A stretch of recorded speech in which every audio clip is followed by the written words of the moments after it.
What's up, you guys?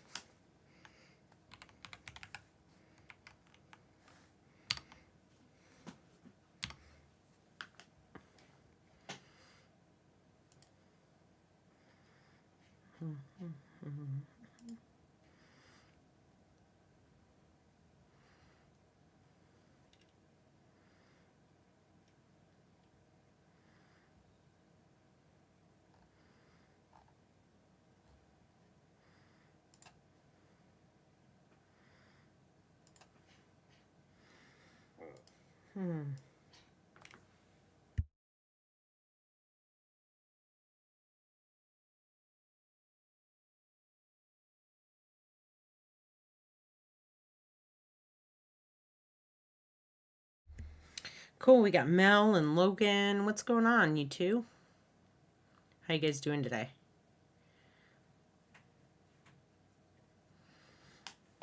Let me open up.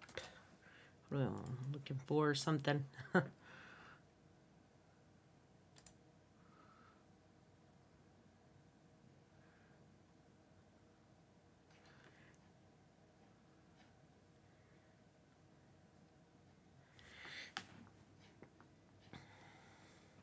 All right, you guys. So this week's class is going to kind of pour into next week. This one's going to take 2 classes to go over because we're talking about hierarchies in After Effects, which is, hierarchies are essentially like a man-made structure system on level of importance, right? So when we talked a little bit about hierarchies with text and font choices and font weights and things like that, now we're going to be using hierarchies to rig things that are connected to each other. So let's think about this is everything to do with like character animation and just really you're going to rig a lot of things that you might find miscellaneous that you're like, oh, I didn't realize that I would need to establish like a hierarchy system for certain things. But the further that you get and the more complex your projects get inside of After Effects, you're going to end up using this constantly. And so hierarchies is like the overarching term that we say on the structure of most important to, well, I don't want to say most important, but like the base movement of an object to the smaller minute movements or like connections on an object, right? And so we're going to do this using we can do a couple different things. In the past, we've created like this robotic arm that comes into the scene, picks up a ball, and throws it, right? So that one is like our base level structuring and stuff of an illustration of hierarchies. But last semester we did something a little bit more complicated where we created an entire scene inside of After Effects that has many different things happening here and different types of hierarchies, right? So we have this kind of cupcake tin that moves in, this little tube here puts batter into the cupcake tin. It moves into this little oven. Something happens on the oven and it bakes the cupcake. And then it comes out, or, you can call it muffin as well. And then it comes out and puts a cherry on top, right? And so there's several different types of hierarchy inside of this as well.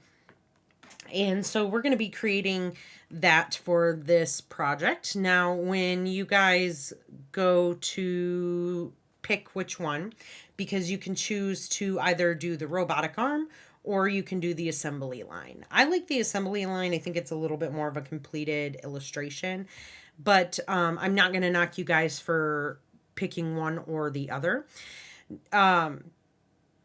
A big thing to remember is that when we're going to be, this all boils down to the technique called rigging or parenting, right? We've talked a little bit about it inside of class and about linking layers inside of After Effects up until this point inside of this in the semester, but we're going to really get into the thick of it with this project. So we're going to be using that pick whip tool, that little kind of swirly looking tool inside of After Effects. And so when watching these lessons, I want you guys to make sure to pay close attention to anchor point placement, the ordering of parenting, and also layer order really matters here as well. Just a video about color palettes and color theory. So if you guys are going to do these, you have a couple different, going through this might be easier than creating your own color palette. And so I definitely recommend looking at this. I added some color palettes here if you guys want to work with them. You don't have to. These are just something that you can start with if you want to just, begin somewhere. Mel's making dinner, doing all right, did some honors volunteering. That's great. But yeah, I can see why you're tired. We're learning about rigging and hierarchy today, Angel. And hello, Angel and Jose. What's up, you guys? And so the lesson videos, like I said, this has been a project that has been done for several semesters because rigging in hierarchies are important in almost your everyday use of animation. And so there's a couple different classes that you guys can choose from to create your project, right? You're going to learn to draw. First, we're going to do illustrating of either of these scenes. It doesn't matter. We're going to just illustrate something. And then we are going to be, for that specifically, we're going to be using Illustrator because it is a vector-based program. But you guys are able to use any kind of you can use Photoshop if you want to, but it needs to be something that can transfer into After Effects just for right now. You're also going to be learning about how to prepare these illustrations for animation. So that's kind of what we're going to be doing today. We're going to be illustrating. Hopefully we get to the point where we're preparing everything, or at least beginning to prepare our illustration for animation. But the biggest thing I don't want you guys to do here is to copy whatever I create. I want you guys to have a little bit more freedom and create something that is of your own design, whether that is the robotic arm or whether that is the assembly line. I just want you guys to have fun with this, right? So you don't have to create both the assembly line and the robotic arm. You can pick one or the other to create your project, right? And then I talked about using Photoshop or any kind of program that can export separate files, right? The key takeaway here is that you make sure to keep any object that's going to be moving or animated on its own separate layer. We're going to talk about that more in this lesson today. And then a little bit about importing your illustration into After Effects. Import it as a composition if you're using Illustrator or Photoshop, and not as footage, right? If you import this as footage into After Effects, you're going to have issues when it comes to layers, right? And layers are really important in this project. So a couple different ways to, or a couple different lessons here. Robot arm version 1, robot arm version 2. So you can pick on either one of these to use. And then the assembly line lessons here. The assembly line lesson 1 took a little longer. The class took longer than expected because we talk about illustrating here, and then we set up the document also in that same class, and then we animate in a separate class. So the classes should be about the same length. These ones might be a little shorter because we don't create as much. Obviously, this is a lot lighter as far as objects in the scene, and this one's heavier with the objects in the scene. So, but if you guys, want to push yourselves to do something a little bit more creative, I would recommend trying the assembly line version. I think that one's a little bit more fun. In my opinion. But what you're going to turn in is a single MP4 of either your robot arm animation or your assembly line animation. Has to be 1920 by 1080 and 24 frames a second. And then post your videos inside of the Discord channel. And then here we have the rubric for you guys to look at to see how grading is. Mel asks, when revising my typography project, I had some assets that were images that I drew and wasn't able to update the anchor points on those. Is that because I uploaded them as footage? What's up, Efren? It could have been that, Mel. So will you post in the Discord that your video and then your typography one, and then tell me which one you were having issues with the image. If it's footage, even if it's a footage, you should be able to change the anchor point. So I'm not quite sure. Or if you go into, if you go back into your project file real quick while we're just doing the live stream and let me know what like the file extension was on it. And you can see usually if you import it as a composition, it will create like a comp with it, like a pre-comp. And if not, it just brings it in as like an image. So you'll see JPEG by it or something, or PNG or something like that. And the thing is, I'll show you guys. I'll get into it. So, this is all up and ready to go. Let me get into this real quick, Mel, and then we'll talk about that. The due date for this is, it's starting to be due Monday the 25th of April through, so this upcoming Monday through the 8th of April. I'm sorry, I said April 25th, but I meant March 25th through April 8th. So you have 2 weeks to get this done and turned it in. Yeah. And these start to take longer. So if you guys are behind, it's going to be difficult to catch up at this point because projects like this take a lot more attention to detail, and time. So you uploaded it as a PNG. Okay, yeah, let's look at that real quick. I'm going to just minimize this. And I created a folder called hierarchies. I already created like a project folder for this. Let's go ahead and open up. I have Adobe Illustrator opened up here. But let me address that issue that you had with the PNG.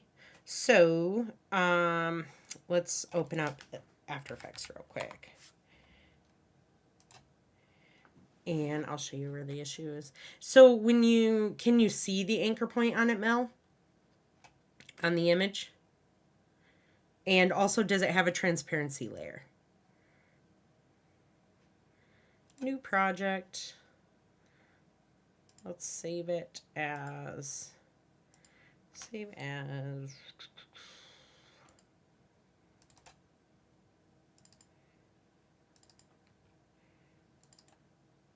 click, click, click, click, click, click, click, click, click, click, click, click, clack, clack, clack, click, click, click. I feel like that's what you listen to half the time on here. Keys. Let's see. This is not fall, spring 24. Sorry. You can't see the anchor point. That's interesting. Okay, let me set this to default here. And let's import like some kind of PNG. I know what I'll do. I will go to, did I export anything? I think I did the surreal one, but I didn't export it. Let's go back to, I know I did one for this, so I'll just grab a PNG and I'm going to throw it in here. So when I bring this into or create like a composition, right, normally it's going to have the anchor point and everything on like my image, because I just brought this in as, well, first of all, let me bring this in the appropriate way. So I'm going to be in my project file. I'm going to right click and go to import and file, or Control I. And then I'm going to navigate to where I have a PNG, which will be the typography project. And I'm going to select this. I'm going to unclick PNG sequence because I'm obviously not going to bring it in as that. And I'm going to bring this in as footage. It's going to come in as footage if it is in any kind of image file. So PNG, JPEG, usually TIFF files, TIFF, JPEG files, those type of things will always come in like this, right? When you have Illustrator documents or maybe Photoshop documents that you're bringing in, or project files that you're bringing in or importing into After Effects, they will be, it will give you the option to bring it in as a composition and not just footage, right? So it's automatically recognizing this as footage. And sometimes you don't see your anchor point sometimes it's not turned on. And so, well, sometimes like the bounding boxes aren't turned on. So I'd make sure that you're trying to click this right here. And then Mel, if you can, with your layer selected, if you control and double click on the pan behind or anchor point tool up in the, your toolbar up here, it should center that anchor point for you right away. Though that's the only reason that I could see that you're not seeing your anchor point is if this little guy right here is not turned blue. You want to make sure that's on in blue because this shows your path. It shows your like either whether it's animation path, shape layer path, image like stuff like that. It's going to show that bounding box there, and that's what you really want to see. If you're still having issues with that, Mel, let me know if it caused like issues for you, and we can try and figure that out after class at some point, or like a day we don't have class or something. If it's like causing issues for your projects. Delete this. Yeah, sure. I want to delete everything, and then I'm just gonna save this file because it's gonna. I guess I can get it ready. So I'm gonna go ahead and underscore comps. And then I'm going to create a new folder. And inside this folder, I'm just going to put AI for Adobe Illustrator. And then I think that'll be okay right now. We might have to add another folder later as we go on along the lines. But today we're really going to be working inside of Illustrator. So I'm going to hit new file. And the first thing that you want to do when you're going to create a file, specifically in like these vector programs, right? So Adobe Illustrator, I think there's Vectornator or something like that on iPads. There's also, oh shoot, what is it? Adobe Fresco, which I don't know if that one's raster or, let me check.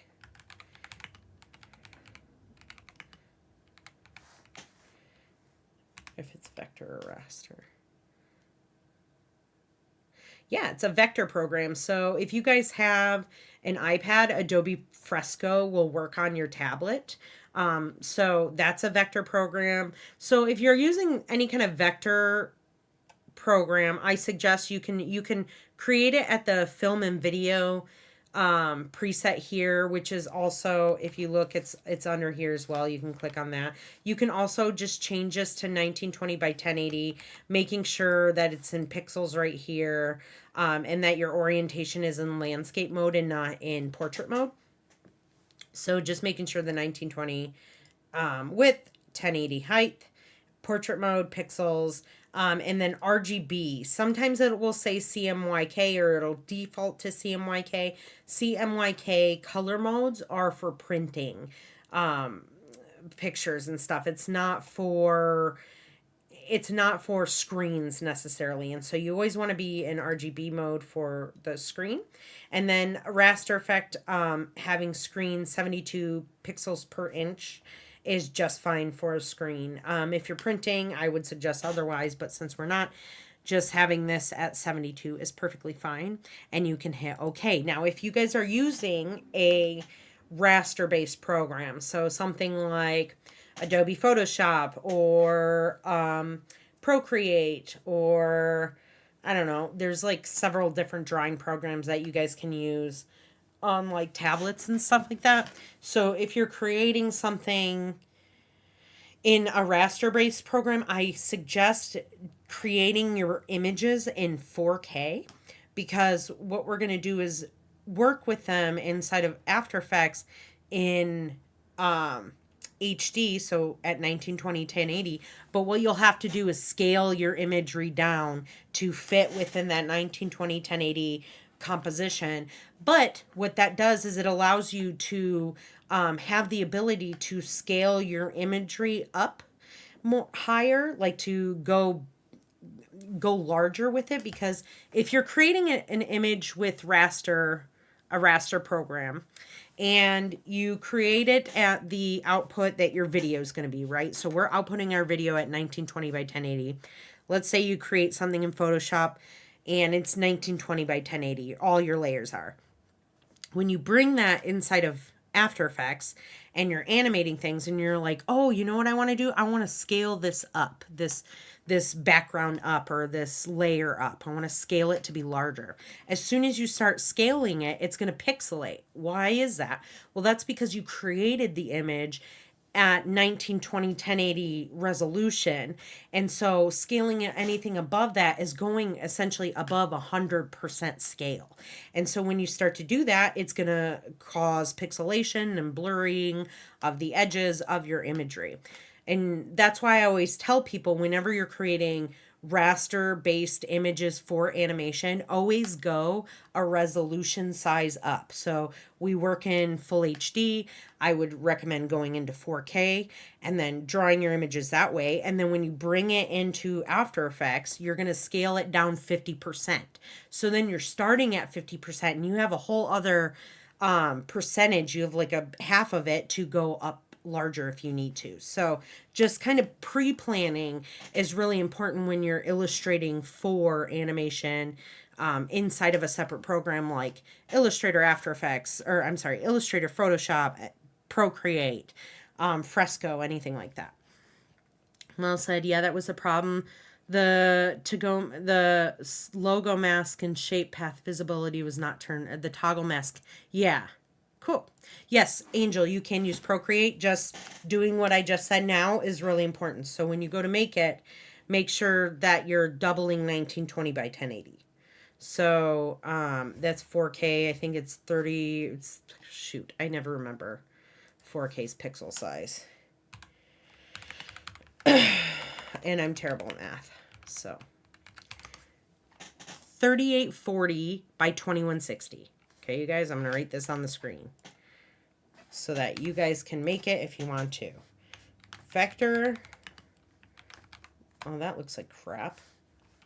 Okay, hold on. Let's do this. Let's create a background. I'm going to center this. There we go. Now I can write. If you're using a vector program,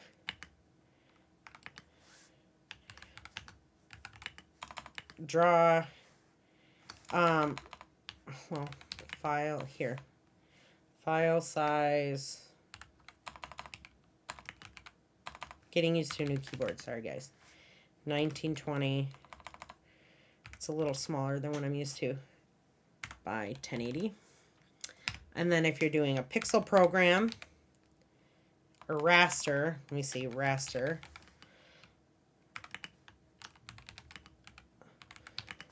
should be 3840 by 2160.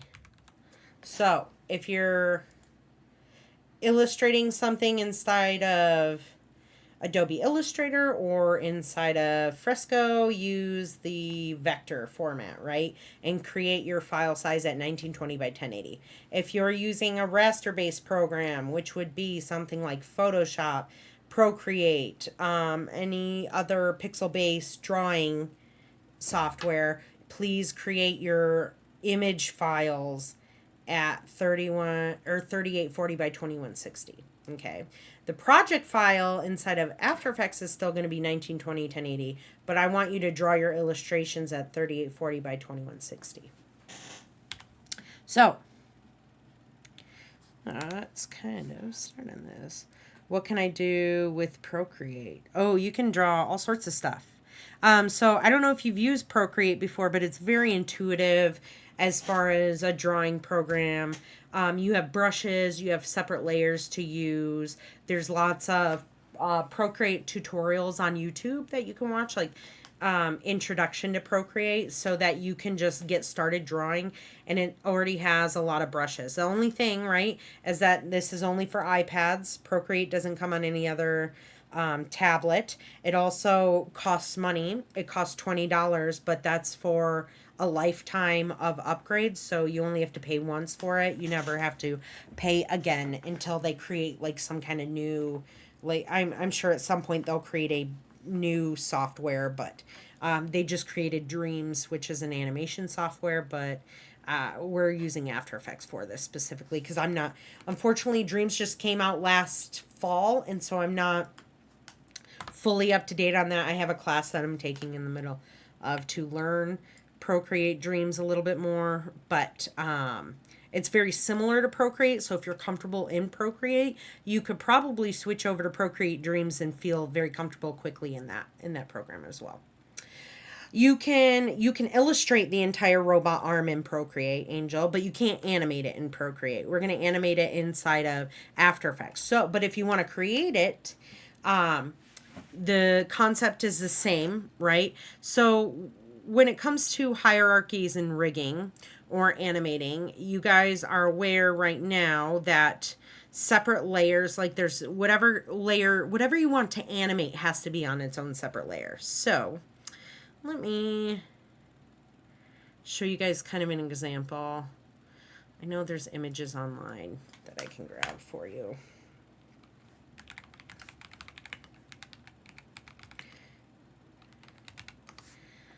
Let me see here.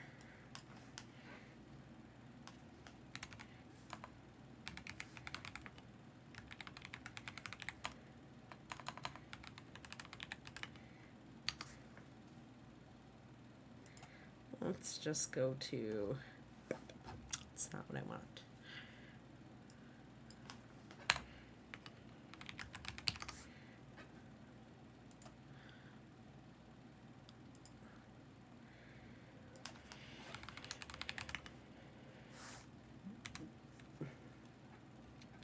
The best way that I can describe it to you is with a quick image to show you guys the idea of what rigging kind of looks like. And it's going to look a little chaotic. I'm going to show you guys using just an image of a character on like some kind of free vector website. But all of this has the same concept in mind, right? So when we look at, let's pick one that has broken down a little bit more. This is great because he's a robot and we're learning about robots, or we're doing like a robotic arm, right? So when you look at this entire character built here, overall, he looks like one single object, right? Well, he's not. If you were to download this file, it would be broken down into several different layers. So if you were going to animate him, you'd probably animate the arms, probably the upper arm, and have control of the lower arm, like your arm actually works. Like there's two parts to your arm. There's the upper arm and the lower arm, and then you have your wrist, and then you have your hand, and then on your hand you have fingers, and each one of those are like, there's joints and everything, right? And so whenever you think about moving a character or like a posable doll, right, they're movable in the joints area. And so when you're illustrating for animation, you kind of have to plan ahead in your mind, what could I possibly be moving on this character or this object that needs rigging? And so for instance, I would want to separate the upper arm and the lower arm on their own separate layers. I'd want to have the hand on its own separate layer and probably the fingers on their own separate layers. I would want to do this for each arm so that they could be moved separately and at their, at different times, right? The head, I would have the head on its own separate layer. I'd probably put the facial features on their own separate layers. So eyebrows, eyes, mouth, nose, anything that I could think would have any kind of movement. I'd probably keep the nose on the face, attached to the face, but thinking of it like this, like starting to visualize something and breaking down how it moves into chunks is kind of how hierarchies begin. The body would be its own separate section. If this were a person, there might be a torso and like a pelvis area. So, and usually when we walk, the pelvis is driving our motion forward. So I would root everything to the pelvis of the image, right? As far as the legs go, how would I break this up? I would have the upper leg, I would have the lower leg, and then I would have the foot with the ankle, essentially. And so having all of those on separate layers gives you the ability to control them separately from the entire image as a whole. But then linking them all to a main part allows all of those objects to move along with that main part. And so when we start to draw when we start drawing this illustration here for the robot arm or the assembly line, you guys will start to understand that a little bit more. I watched Daniel's Tiger's Neighborhood with my kids, and I can tell the characters are just made of pieces of being rigged. Exactly. Yes. So, you know, you look at those images like that one I had pulled up, and you see how everything's separate. So, if you were to look at a human one, the hands were separate, the legs would be separate. I would probably break things down a little bit more than they're broken down on some of those images, but knowing how to create the images in the first place is going to help you guys to start making custom illustrations for animation. And so let's start off. The first thing I like to do is I like to go through and have some kind of inspiration. So I like to go and collect imagery for an idea where I can like maybe work off of it or start from somewhere and be like, oh yeah, I could use this part, this part, this part. And so I like to get like inspiration from I mean, all over the place. Like if I typed in robot arm vector or just robot arm illustration, you're going to see tons of illustrations of robotic arms, right? The biggest thing that we're looking at here, what we want to create if you're doing the robotic arm, is joints on these objects, right? So specifically looking at what I created in class last semester, this one right here, only having a robotic arm that looks like this won't work, right? There's nothing on here moving. This is just like piping batter into a muffin tin versus this robotic arm, which has separated joints and sections to the actual arm itself. It's kind of got like these little finger joints. It's got a wrist joint. It's got like an upper and lower arm, and it's got some like a base to it, right? So it's separate sections that are separated out onto their own separate layers that I link together and then animate from there. And so when you're creating these, whether it is the assembly line or the robotic arm, make sure that when you're illustrating it, it's something that's going to move like a regular arm, right? Like it has joints, it's got mobility to it other than just a positional change or an up or down movement. I want to see versatility and how this robotic arm can move. And so that's really important when it comes to finding inspiration for this. So let's like if I assembly line vector, we can get some kind of idea on how I'd want to make this, right? So I did a cupcake thing last time. I'll probably do something a little bit simpler this time since we've already got the cupcake thing. I'll probably make it, I like this idea of just using a stroke with a fill, a same color, because then I probably won't be focusing a lot on color choices and stuff right here, which I want you guys to focus a little bit more on. But if I look here, maybe the robotic arm could pick up a box from somewhere or some kind of thing and put it in this box, right? Could pick up an object, put it into the box. That's a pretty standard one that I could create today. Let's see. This one's kind of neat, like a zapping, like it's kind of welding something on here.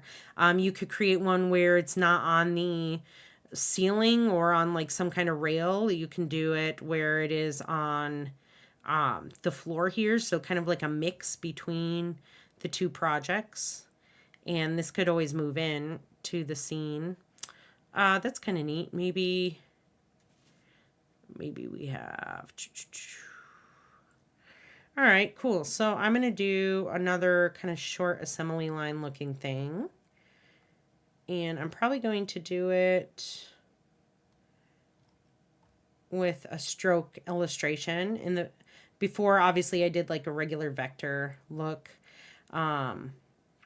This will cut back a lot of time for me in color palette, because color palettes take a long time to like really get looking nice and then figuring out which objects are going to be which. So we'll start something very similar to this one, and I'm going to move this off to the side here. But what you guys can do when it comes to this and picking out kind of inspirational images is you can always just like save the image and put it into a mural board to create like a mood board for yourself that has your color palette on it. That's going to have like some images that you might want to look at and use in order to create your illustration. And that way everything's all in one place. Oh, come on now. There we go. Put this all into one single file so I don't have to do that over and over again. Sorry, guys.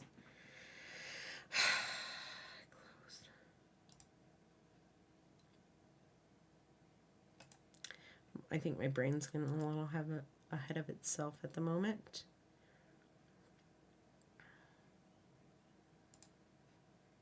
There we go. Okay, cool. So I can design the look of the robot, and after it's done, I put it in After Effects. Correct, yeah. We'll get to that point. We're going to start the illustrations in here.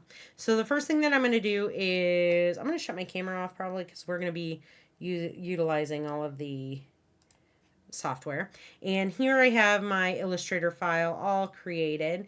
Let's go ahead and save this Illustrator file. So I'm going to go File, Save As, and I'm going to rename this to Assembly Line. And then I'm going to save it in my file on a computer. Let's go to the desktop. Of course, it didn't save the name I'd want. Why would it?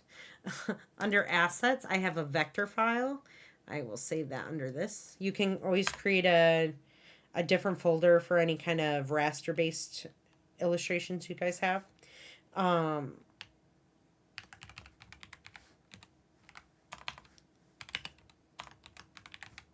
Cool.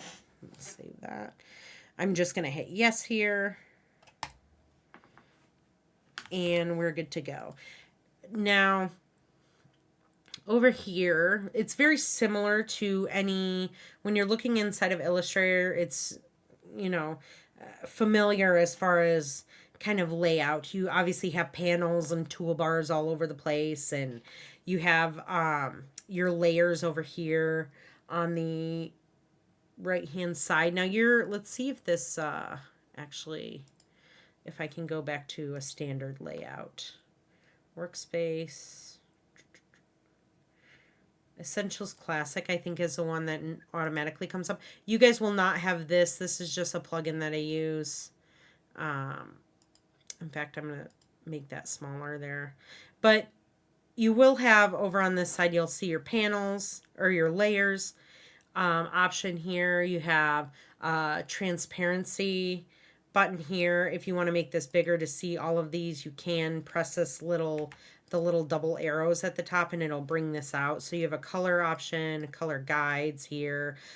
We actually won't use brushes necessarily inside of Illustrator. I find vector brushes to be a little bit difficult to work with, considering like raster brushes give you more texture. But, we can build texture in other ways inside of After Effects and stuff.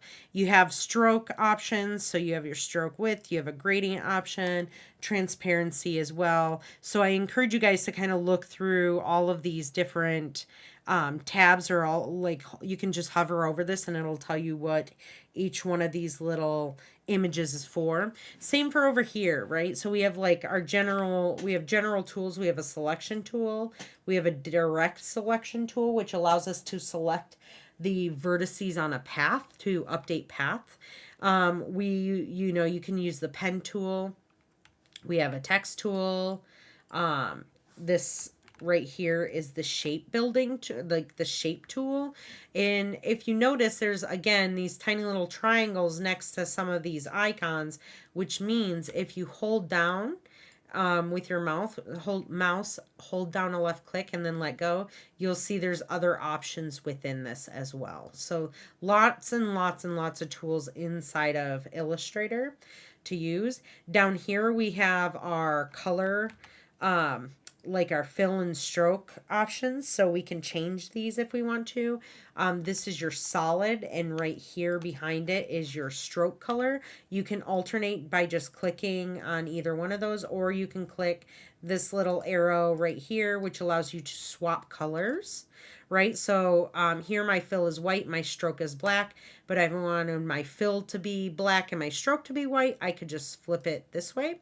If I didn't want a stroke on my drawing at all, I can just come over here and click this little button right here, which is none.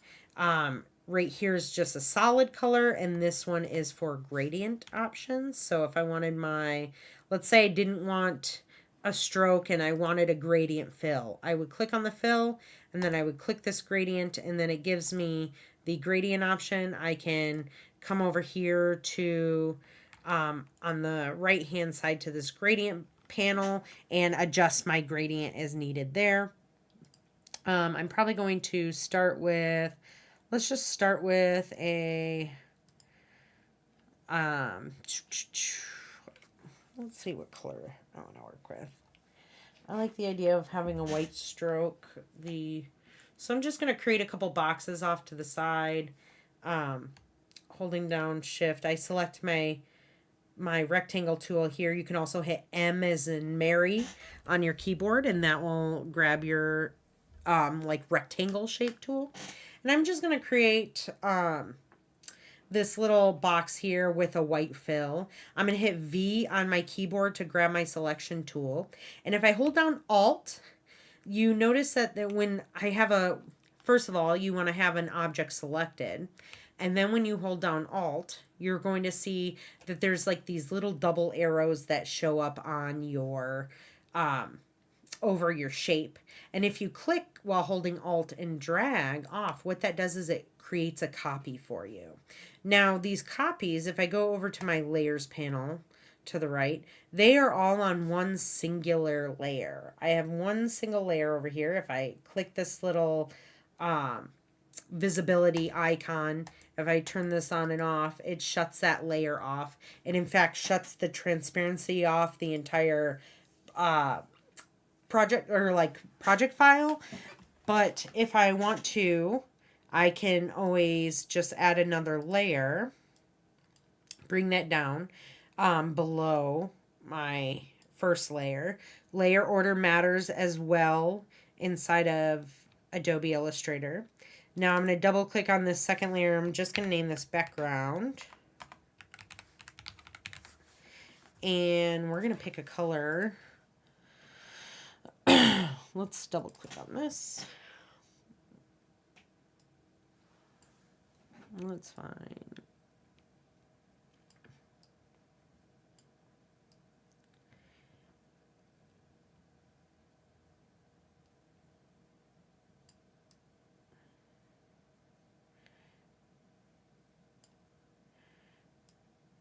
Maybe like, that's not bad.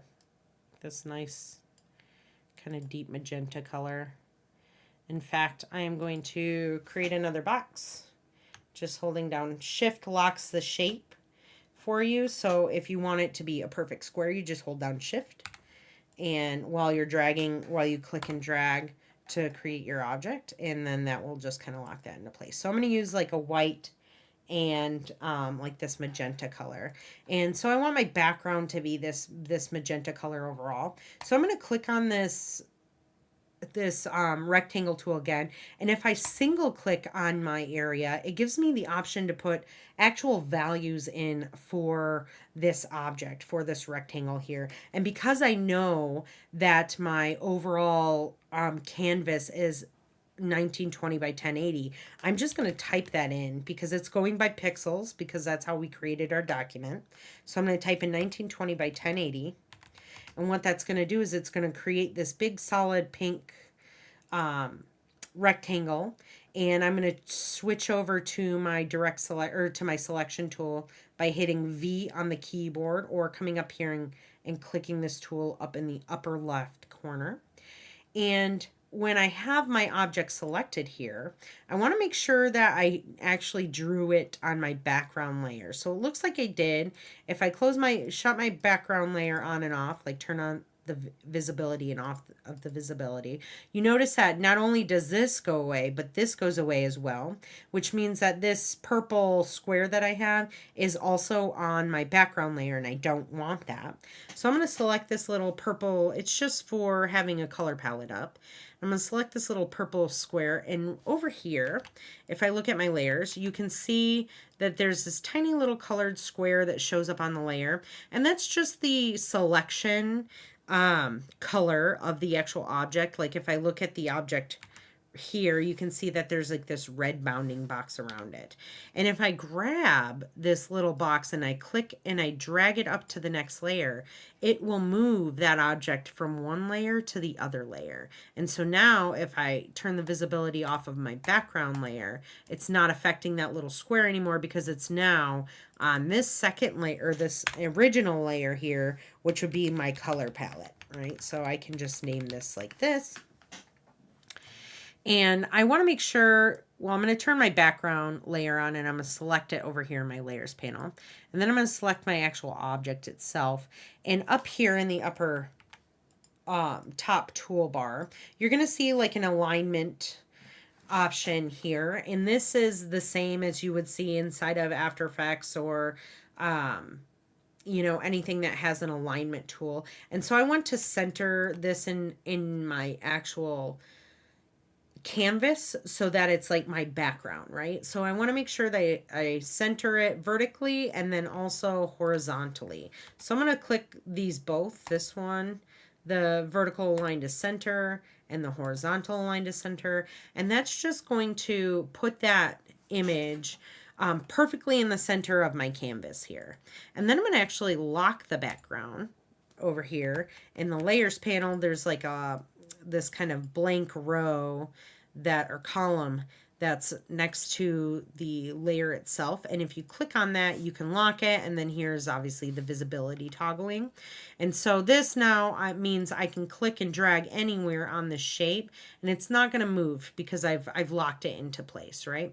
And these color palette blocks that I have, these little squares that I have over here, I want to just make sure they're off to the side and not actually within the canvas bounds of my illustration, because I don't want this to essentially really be showing up in my main image. I just want this off to the side so I can color pick if I need to. Because mine is only going to be like 2 colors, it's going to be pretty simple. I probably won't actually need this, but if you guys are creating an illustration that has quite a few colors in it, then it might be a smart idea to kind of set something like this up. And I'm just going to lock that layer as well so I don't accidentally click and drag anything. Now I'm going to create a new layer here. And to create a new layer, you just come down over here to the bottom and you click this little plus icon and it will create a new layer. This one obviously is going to trash a layer before. These ones have to go with like layer masking and Pathfinder or clipping masks, which we're not going to create just quite yet. This sub layer is a new thing though inside of Illustrator. Maybe we'll mess around with that.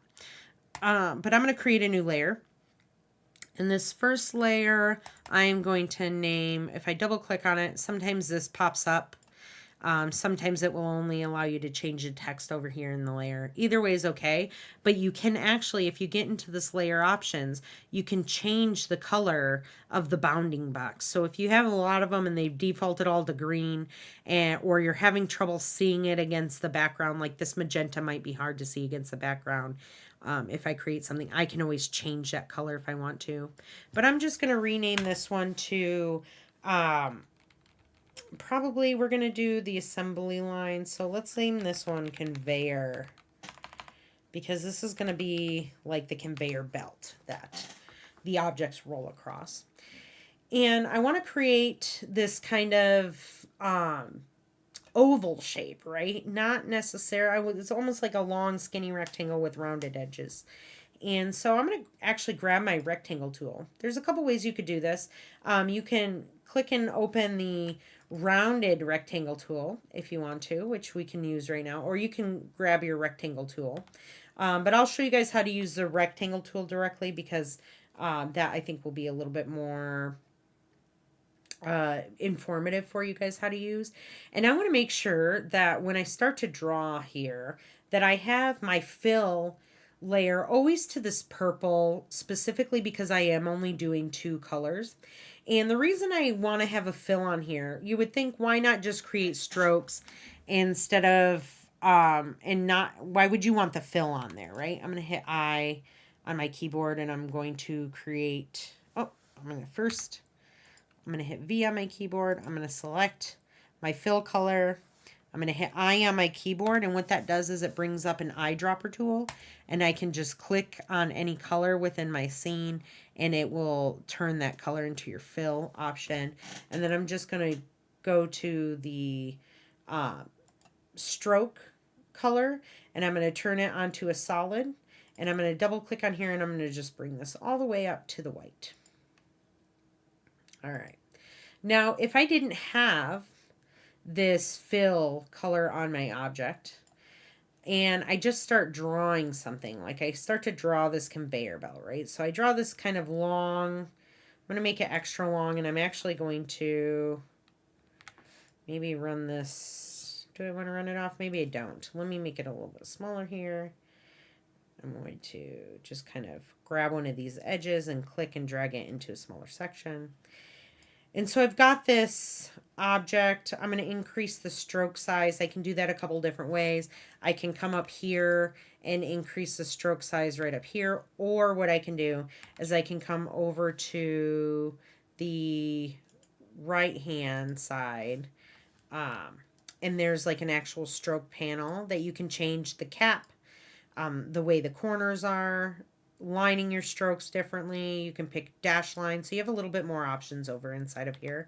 But I'm going to increase the size of my stroke to probably 4, I think 4, maybe 5. Let's do this at 5 here.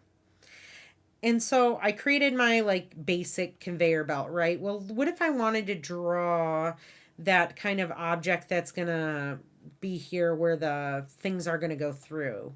Right? So like that weird machine here. And I grab my rectangle tool, and then I draw this machine, and I'm like, oh, I don't want it to be showing this part right here.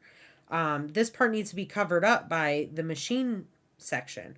Well, if I don't have a fill on this object, it's going to show anything underneath of it, right? So obviously I'm going to have to add that fill on there to kind of mask out these other sections of the drawings that I have. So I'm just going to grab my selection tool. I'm going to delete this, and then I'm going to select this one that I created. And I'm actually going to add the fill just by hitting I. Well, first of all, I'm just going to click this fill right there, and then it should have created a fill on that. And I can check by dragging this over off of my canvas, and I can see that it has a fill. Now, I'm going to center this into the middle of my canvas. I don't need it in the middle per se, but I just want it kind of centered horizontally in my canvas here.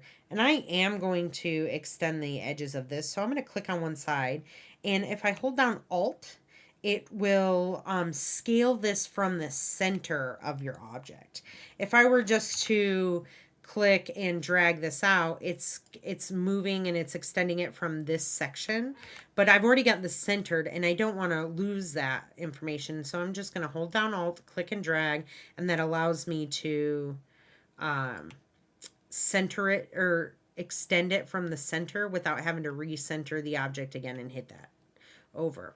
Now, when you're looking at this object and you create something with your regular rectangle tool, you notice these tiny little circles that are kind of just chilling here off to the side. Well, these, if you click and drag them, it will round your edges for you. And so now we've got like that rounded off oval here, because if I were to create this just with if I wanted this shape, but I were to select the ellipse tool and I were to draw an ellipse this way, you can see that it's obviously kind of tapering over here. You don't get this consistent width throughout the entire line, and it tapers off down here at the edges. And that's because of the way, like obviously if you took a circle and you stretched it out, that's how it would look, right? And so we want to start off with a rectangle here. And then we want to round those edges of that rectangle. And I'm going to create a gear for this, and I figure I'm going to want the gears to animate.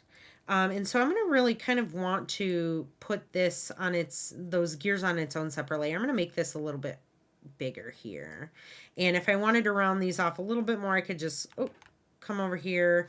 And when you hover your mouse over this, it gives you like a little arc next to it, which makes it a little bit easier to see. But I can either do that if I want to, or I can leave it kind of squared just with round edges here, which I actually like. I don't mind that at all. And let's go ahead and make a gear. Like I said, though, I want that gear to be animated separately. And so I really want to create that on its own separate layer than the actual conveyor belt itself. So I'm just going to double check that the conveyor is on the appropriate layer.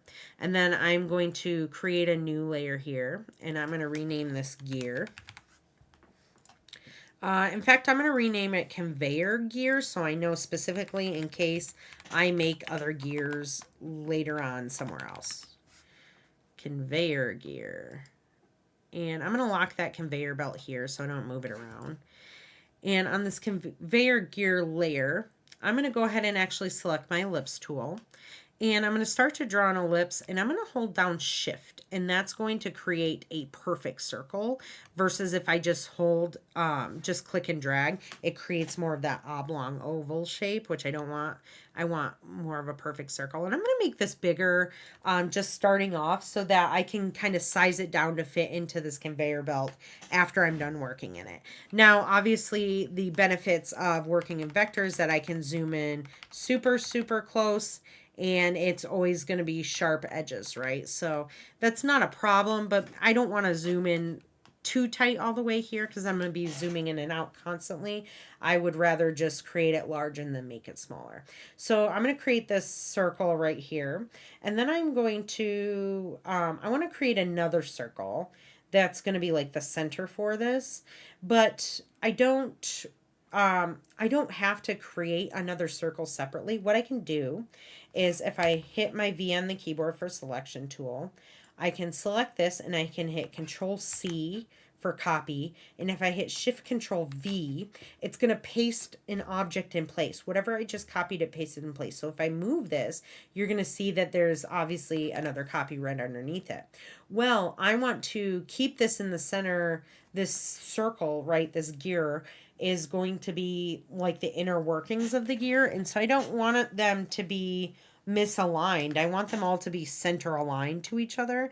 And so if I again hold Alt and click and drag holding Alt and Shift, I'll get a perfect circle and it will scale from the inside or from that center point. And that's exactly what I want because I want like this inner ring. I don't want it to and I want them to be perfectly aligned with each other. And so I'm going to actually create another one. I'm going to Control C, Shift Control V to make a copy. And then I'm going to hold down Shift and Alt, and I'm going to make this one smaller. And I'm actually going to flip the colors here, and I'm going to shut off the stroke so that I have kind of like this interesting looking thing that I can make into a gear. And then I'm going to, with gears, right, it's going to have like some kind of teeth on it that are on the outside that would connect to something and drag it along. And so I'm going to create those teeth, but I'm going to create those in a different way, right? Because I can always come up here and grab the rectangle tool and create a rectangle. If I hold down Shift, I'll go to perfect square, but I don't want that. So I can kind of create this little rectangle. And if I hit V, I can align that here. And I could try and copy and do this over and over and over again. But if you look right here, there's this tiny little button that Illustrator now gives you the option to do, which it never used to do in before, which is fantastic that they offer it now. But it allows you to essentially create more objects, like iterations of your object, and distribute them radially around something. So you can essentially mirror things with this. So I'm going to just have this image selected, and I'm going to click repeat object, and I want to repeat this in a radial format. I don't want to mirror it because it's going to mirror it on one side or the other. I don't want a grid because I'm not creating a grid of anything. You guys could do that with something you would illustrate, but I want it to go around a circle, right? And so right away, you notice that it gives me a bunch of these options, but they're all centering around this point right here. I am going to, actually, let's start over here. Let's bring this over this way so we can focus on it right here. And if I click this little, there's a bunch of different little options. Actually, thankfully we are in, so I can zoom in like this and it's easier for you guys to see.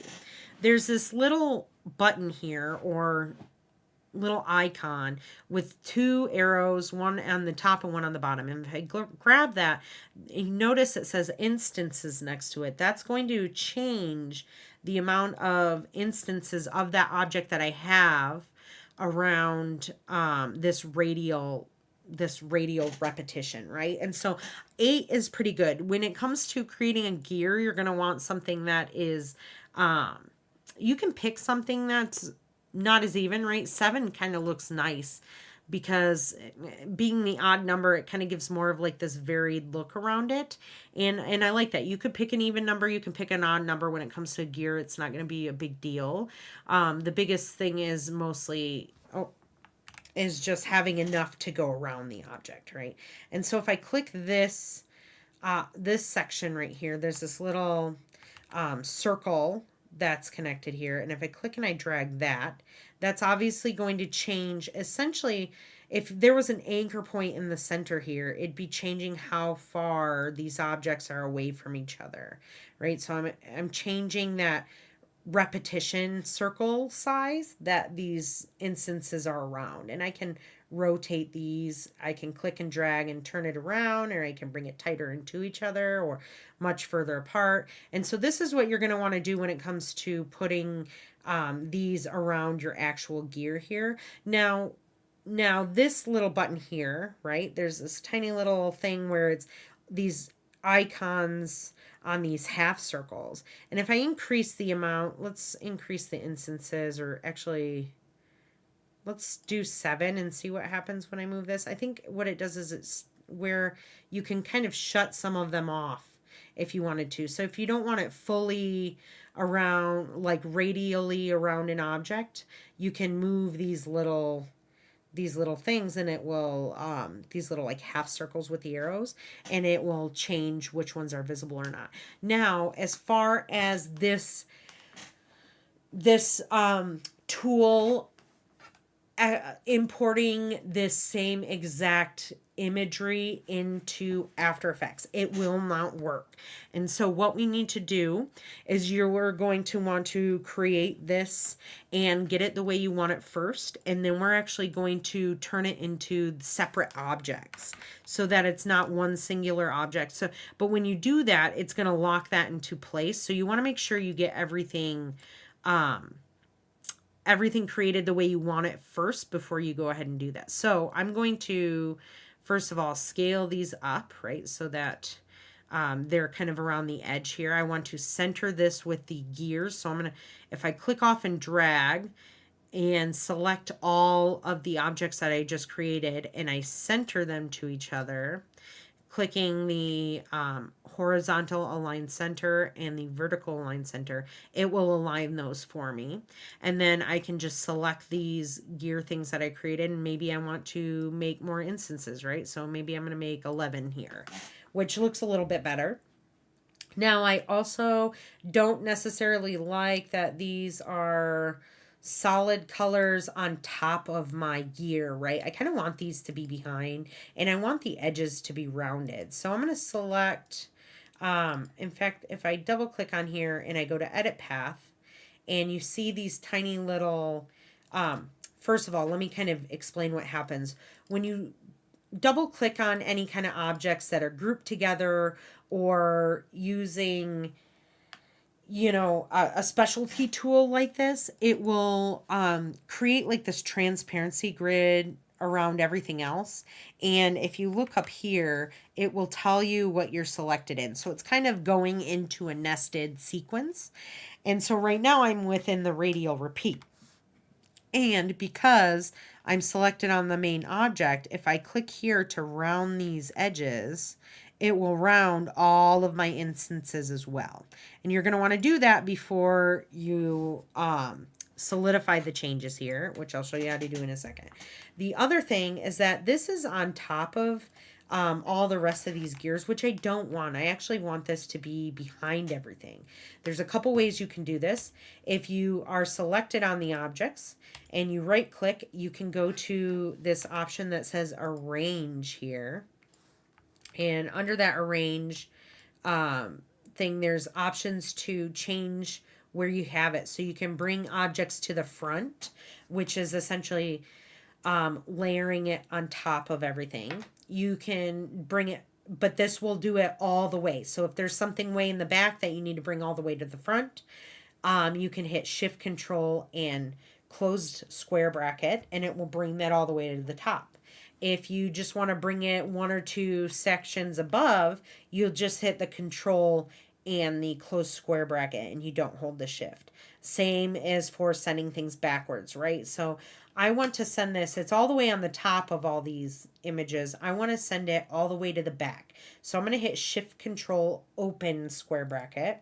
So if I click off of this and I hold Shift Control open square bracket, it's going to push that all the way to the back here, and I can no longer see it above everything, right? And that's exactly what I wanted. I'm going to Control S to save my illustration here. And now, because I've got these where I want it, I want to finalize this these repetitions, right? Because right now these instances are in that radial repeat, but like I said, this is not going to translate over to After Effects. I do not believe it will. In fact, we can test it out. Let's try that right now because I haven't done it before. So let's go into our After Effects project that we had open, and it's opening off to the side here. Are you guys following along pretty well? The drawing programs are a little bit easier to follow along, and I feel like you guys understand drawing a little bit more. Let's see if I bring this, I'm gonna bring it in a different way. It's just quickly to do it. You guys, this is using a plugin, which allows me to bring something in quickly. First thing I have to do is I have to have a composition. So I'm going to new comp. I'm going to underscore main 1920 1080. Let's change this to 30 seconds just so it's extra long for right now. I need to have it. 60 frames a second is wrong. We need 24 frames a second. So let's update that, and I'm going to hit OK.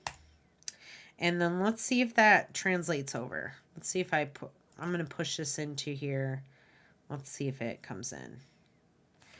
Which I am not seeing it actually working. So it does not work like that. So I'm just going to delete that.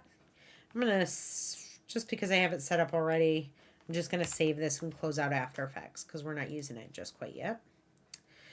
So we do have to kind of solidify these objects into their own separate things. And so what I'm going to do is I'm going to right click on that, and it's not on there.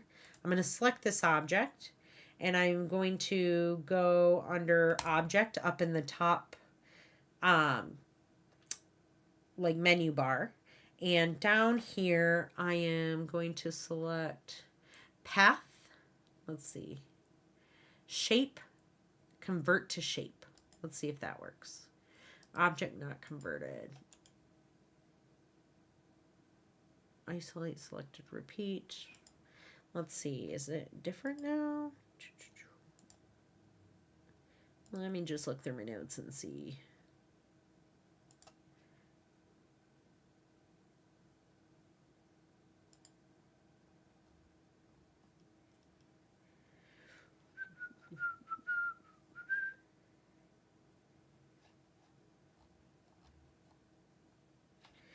All right.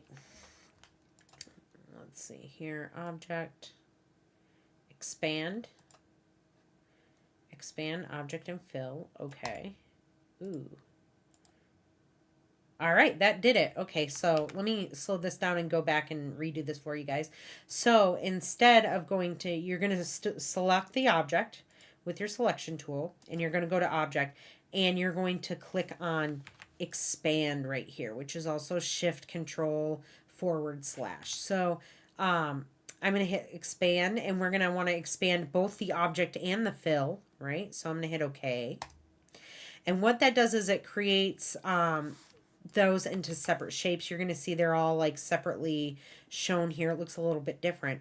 Now, the one thing though that it does is it groups these objects together, right? So if I click on this, they're all, it selects all of them at once. Well, if I go right here and I select ungroup, it's going to allow me to grab each one of these separately. So now I have individual control of all of these little teeth on the gear, which I don't necessarily want, right? So I would actually keep those grouped together. In fact, what I would actually do is I would drag and select everything on this layer. So everything that I used to make that gear.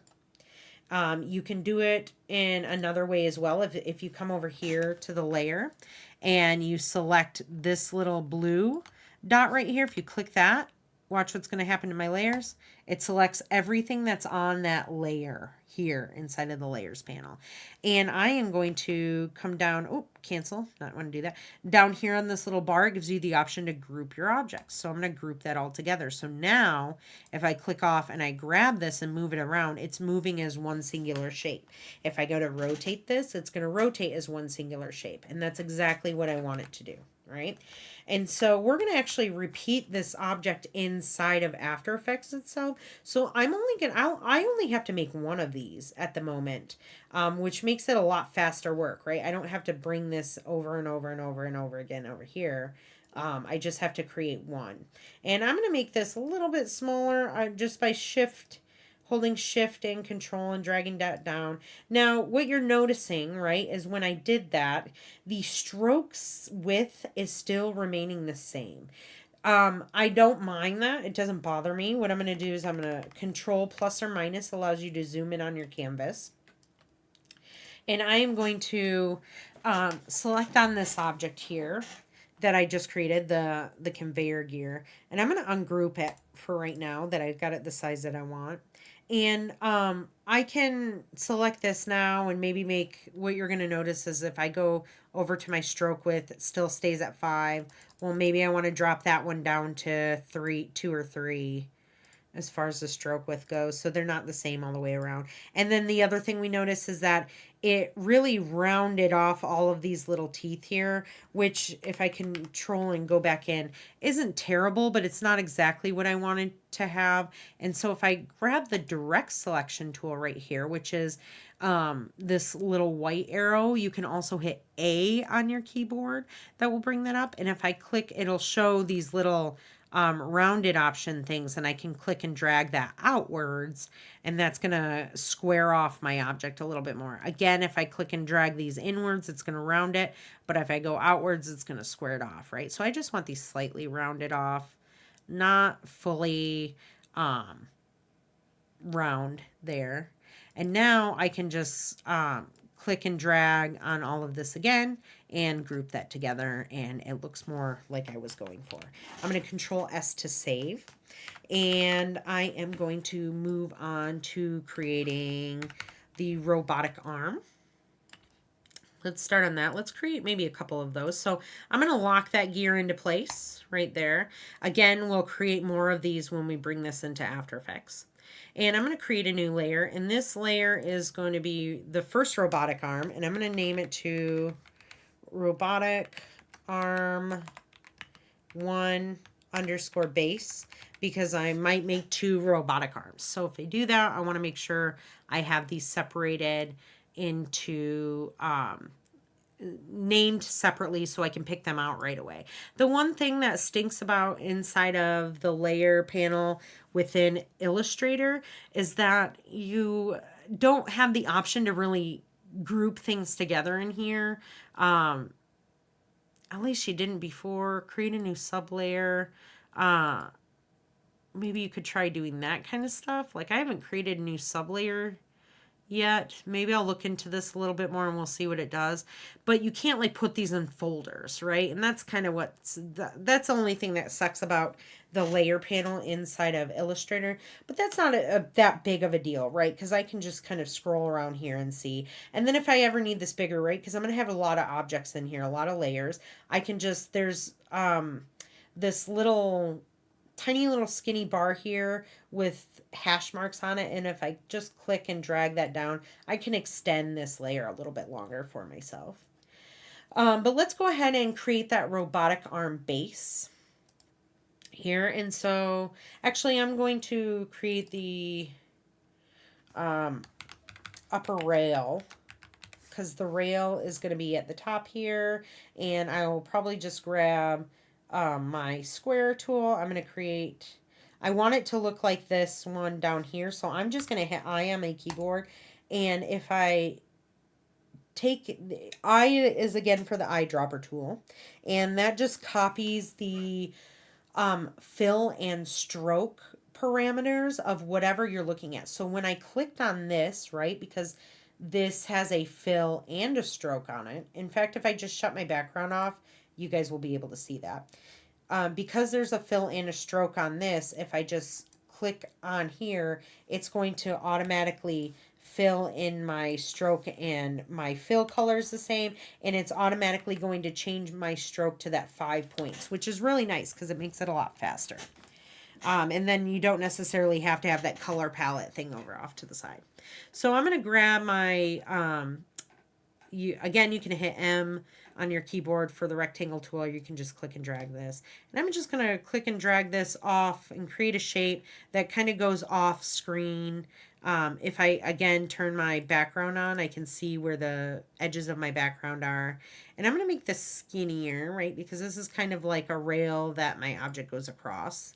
And I'm going to hit V on my keyboard, let's grab my selection tool, and I'm just going to horizontally center that, right? When it's centering from left to right, it's a horizontal centering.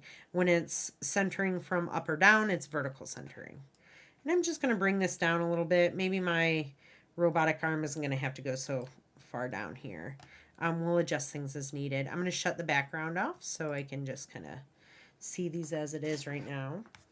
And I'm going to, again, select my rectangle tool, and I'm going to make the base for my robotic arm.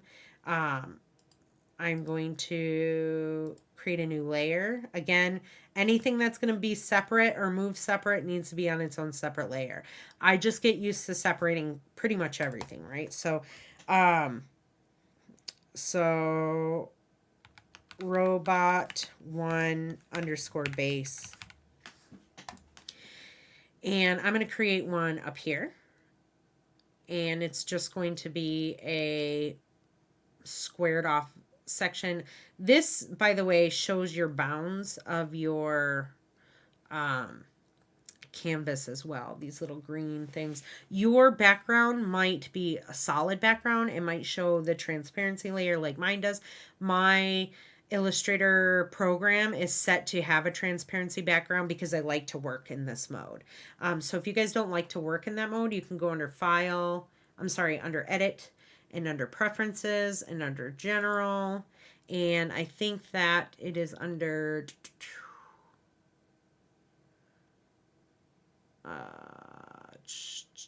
User Interface. And you can change the canvas color, right? So you can pick white, you can pick match brightness, you can pick these different colors, and you can hit OK, and it'll change the canvas behind you. Your canvas will change color, right? So I'm just gonna, I don't want to create a new one of those. I just want to round this off a little bit. Maybe I don't want it so big, so I'm gonna hit V on my keyboard. I'm just gonna, I don't have to hold down Shift. I can just kind of make this like some kind of oblong shape. That'll be fine because I'll have this moving kind of left to right on the conveyor belt. Let's create I want to add like maybe an additional part to this. So maybe there's this part right here. If I group these together and then I go like this and center it to the canvas, it will center it in the middle of the canvas. That's not what I want. So I'm just going to select these and hit ungroup. And I have it separated there. And then I'm just going to drag this down, and I want to make this rounded. I'm going to hit A on my keyboard to bring up my direct selection tool, and then V to reselect this, and I want it behind this image. So I'm going to hit Shift Control open square bracket, and that's going to bring that behind. And let's say that I wanted, let me see here. What do I want to do on this one? Let's say that I wanted like maybe a little hole or something cut out of this top section here. I can hit M on my keyboard, and I can create a new shape over top of this one. And I want to create the shape in, I want this to be the shape that I want my cutout to be, right? So maybe it's not so thick, so I'm going to make it a little bit thinner here.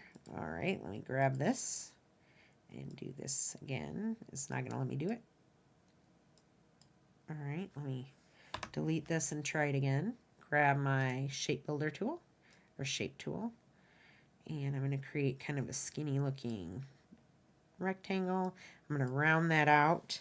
I'm going to hit V on my keyboard, and then I'm going to center it to this object. You'll notice that when I'm dragging things around, there's like these little pink intersection lines that show up, and those are guides, right? So it's snapping my objects to guides. This just makes it easier when you're aligning things to each other. And so if you want to turn that on, you just go to View up here on your top toolbar or your top menu bar. And over here, you're going to see Smart Guides. You're just going to turn that on. You can also hit Control U. And then under Guides here, or down in this section, you're going to want to hit Snap to Point, which will allow you to snap to points on your objects. You can also hit Snap to Grid, but you'll want to show your grid first. So there's some different options here based on how you guys like to work that will make you, it'll help you eventually to move faster when you're creating stuff. So I've got this object here. I want to center it with everything. So I'm going to just grab them all, and I'm going to hit that vertical center line, and I want to cut this out of this shape, right? So I want there to be a transparency behind here. How would I do that? So the first thing that you want to do is you want to click and drag over all of your objects that you want to make this modification to. And there's this tool over here on the left side called the Shape Builder tool.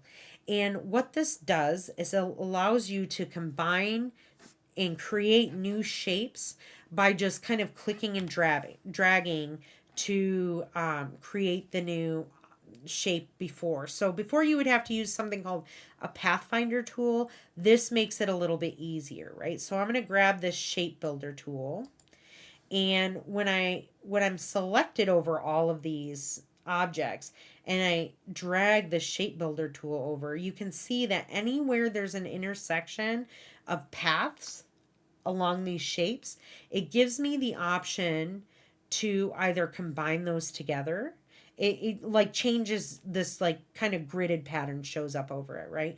And that gives me the option either to cut things out or to like essentially weld things together, right? So if I wanted this shape and this shape welded together without this line in between, I would click and drag and kind of draw this little line over these two objects. And when I click let go, it's going to merge those objects for me and create one single object, which is really cool, right? So we can leave that like that. And then if I wanted this cut out of this whole thing, I could just click once here. And then if I hit V on my keyboard and I click and drag right there and delete that object, I all of a sudden have a cutout on my shape, right? And so this is a great way to make complicated shapes and objects using simple shapes. And once you really grasp the power of using this Shape Builder tool, you can make infinite looking things that are insane. Like obviously when I click on this and look at this, it shows, or when you hover over the shape builder tool, it shows different ways to make this. They're making a cloud right now, right? So when they let go of that, all of a sudden they have like a cloud. You can always click learn more to figure out more about how to use certain tools. It's a great way to familiarize yourself with programming when you guys have time, right? Now, the other thing that you notice is if I go in here and I change the color, let me hit V, click off of this, and I double click on this. If you double click on the, let me show you here real quick how to get that. If you double click on the text, it'll allow you to edit the text directly on the layer. If you double click on the layer itself, like off to the side here, it will bring up this little layer options box. And I'm going to change the color to like green here, so maybe we can see it.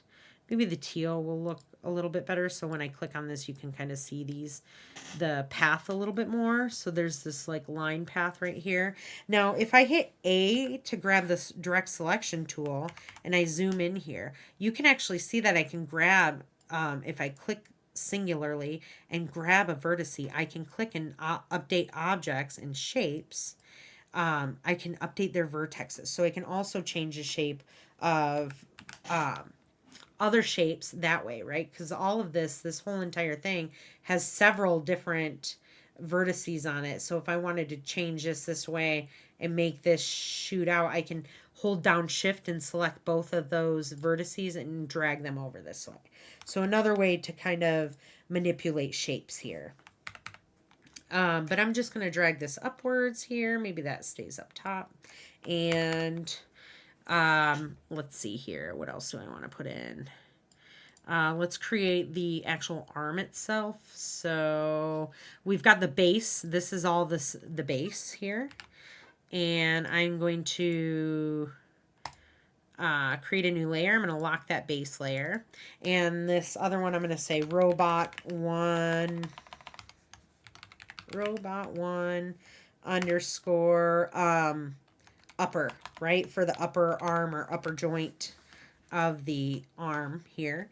And I am just going to grab my rectangle tool again. You get a lot of mileage with some of these simplistic shapes, right?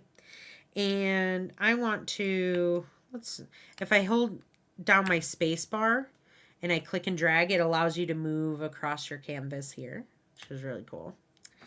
I'm going to hit V, bring this over here. And I kind of want this to taper down at the end here. I want it to be a little wider up at the top and maybe shorter down at the bottom. I also think this is a little long for my taste. I don't necessarily need it that long, and I don't need it this wide right away. So I'm just going to bring my shape in a little bit more and get it more to where I want it to start. And I am going to, a couple ways you can do this. You can grab your direct selection tool with A, and you can grab each single point, and you can use your arrow keys on your keyboard to move these vertices as well, right? So you can do it that way.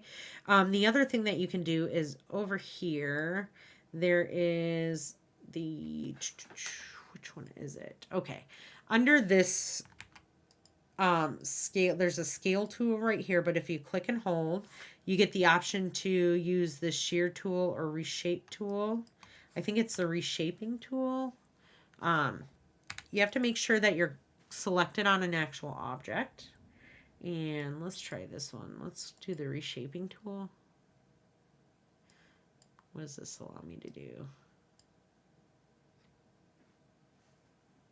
Oh, this allows me to create curves. I think that's what that does, right? Reshaping. Maybe not. Maybe I have to grab a vertex directly. No. I'm not sure what the reshaping tool is. I'll have to look into this one a little bit more. It's not what I want right now. The freeform. Okay, it's actually this one. If you click on the free transform tool or you hit E on your keyboard for elephant, there's going to be like a mini, oh, come on now. There's a mini menu that pops up. And on one of these, well, let me go through all of them. One, it says constrain, so you can lock it so it constrains to itself. Free transform automatically is selected. The perspective distort is what I'm going to use to taper the base of my object, or you can click free distort, which allows you to distort things freely as you want. But if I grab this perspective distort tool right here, and if I hover over my object line, or the little, there's like a bunch of little circles that show, or well, not a bunch, there's a circle per vertex that shows up, and when you hover over it, your tool changes into the like the free distort tool. And if I click and drag, I can kind of taper or like flare out the base. And if I move up or down, it's going to do the same that way. But I want to just move in this way, just slightly, so it's kind of tapering, not anything too dramatic. Maybe I want to bring this out a little bit more. You can hold shift if you want to, and it'll lock that, or constrain, right? You can grab that. And then I'm just going to grab my selection tool, and that allows me to select my shape again. I'm going to Control S to save. Now, the one thing that I need on this object is like some kind of joint up here, or like something that's attaching it to the arm. I could do this in two different ways, right? If I wanted this below the base, I would come over here to my layer panel, and I would click and drag the actual layer below the robot base. But I don't want to do that. I want to just create some kind of like essentially like a shoulder joint that's going to go there, and I'm going to create it similar way that I did this gear. So I'm just going to actually grab the ellipse tool, which is L, and making sure that I'm selected on the appropriate layer, I'm going to click and drag and hold down shift, and I'm going to bring this over top of this to make sure I get it the appropriate size. In fact, I'm going to make this a little bit smaller, just a tad, holding down shift. If I hold down alt, it'll again go from the center, just to make sure that this is big enough to go over top of this. I'm going to drag this down a little bit here. That looks nice. And then I'm going to select that circular shape. I'm going to Control C to copy, Shift Control V to paste in place. And then I'm going to hold Alt and Shift and drag this down so it makes kind of like this circular inside. And I'm actually going to swap colors here because I want this filled with white, and I don't want a stroke, so I'm actually going to shut the stroke off on that.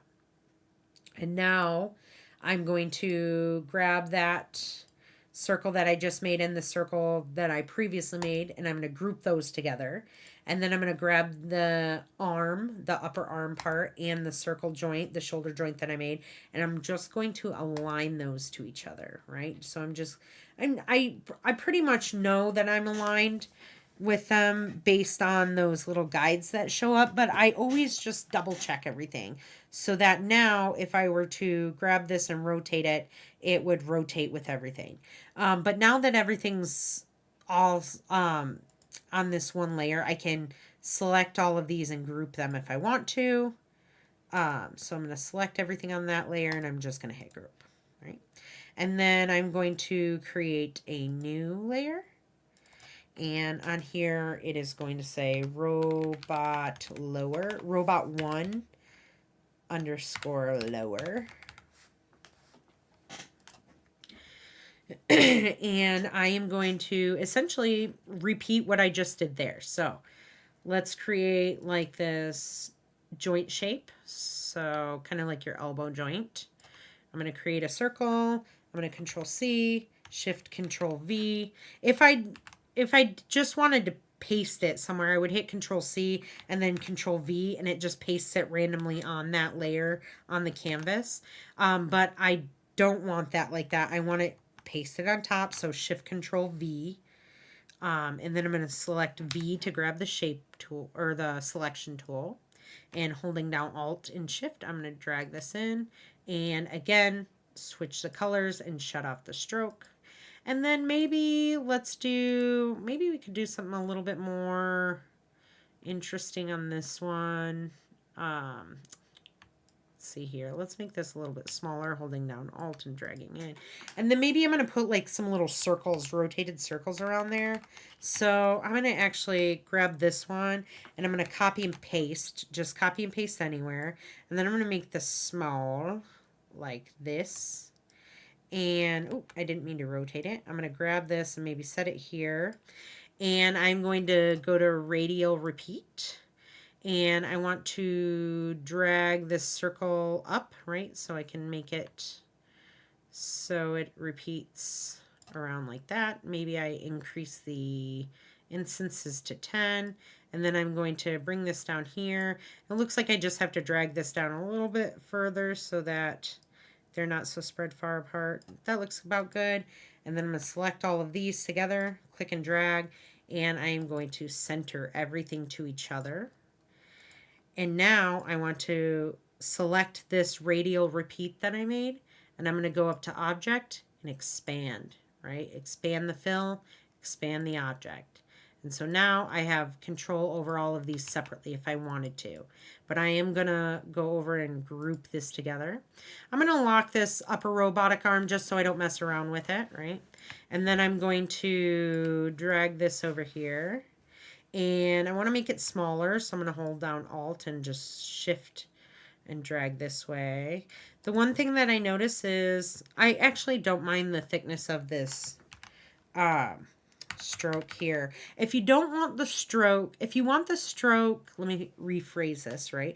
If you want the stroke to also scale with the object, what do I mean by that? Let me actually just create a, I'm going to create another one and I'm going to scale it up here. Like let's say I wanted the stroke to scale along with the object itself. If I select this object and come up here to my properties panel up at the top right here, yours might be in a separate place. If it's not there, all you got to do is click on Windows and you can look for the properties panel and you just turn it on. All right, but I'm going to select this and under properties here, under, it should be under the scaling here. So there's this little 3 dots under the properties tab that says more options under your transform section. Transform section, click more options.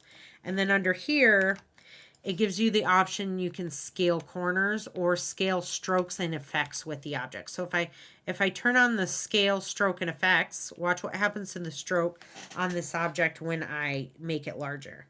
The stroke gets larger, right? So if I just click on this, I ungroup it, and I look at the size of the stroke, it's now, what is that? It's now 17 points instead of 5 like it was before. An object, any object, and you're going to go here and you're going to shut that off. If you want that to happen, you're going to turn that on, okay? So just like a little tip for you guys. And now that I've created that, I want to create the second part of the arm, which I will do exactly very similarly. In fact, I'm going to create this 1 thickness, 1 width. My stroke is obviously way too wide after that, so I'm going to change that back to 5. There's a couple different places you can change the stroke width, right? Up here, over here in your properties, in the stroke panel, there's a few. And then I want to round the edges so it looks like a tube, right? There we go. And I'm going to move this up here. I kind of want to keep it in line with this. I'm going to make sure everything's pretty straight right now because I can update the rotation of this when I'm in After Effects. I'm going to make that about like that size. And then I want to send this to the back of my layer on there so that it's behind this little elbow joint, right? And now I'm going to lock that one in and I'm going to make like some kind of wrist joint here.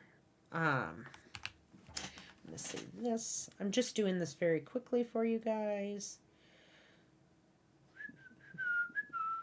So I'm going to change the layer to roboit 1 underscore wrist. I'll just name it that because it's easiest to. And I am going to create It's going to be a lot of the same shapes for this one. You know, just going to create something simple here. Bring that over this way. Zoom in. Control plus or minus allows you to zoom a little bit. Center it with everything. I'm going to make this one, let me think of how I want this one to look. Let me look over here on some of these images. Maybe I can get some inspiration. Okay, I'm just going to do simple is better right now, especially because it's already 7:40.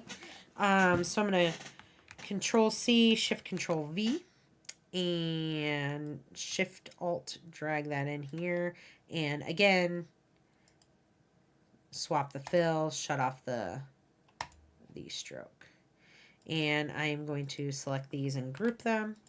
And then I want to create, in fact, the wrist joint can actually be on the lower arm. It doesn't have to be on its own separate layer. And so I'm just going to grab this object. So sometimes you would want this on a separate one, but because I want the little like grabber claws to be on their own separate layer, I don't necessarily, actually, yeah, I'll keep the wrist separate for now. Mine as well. It's not going to hurt anything.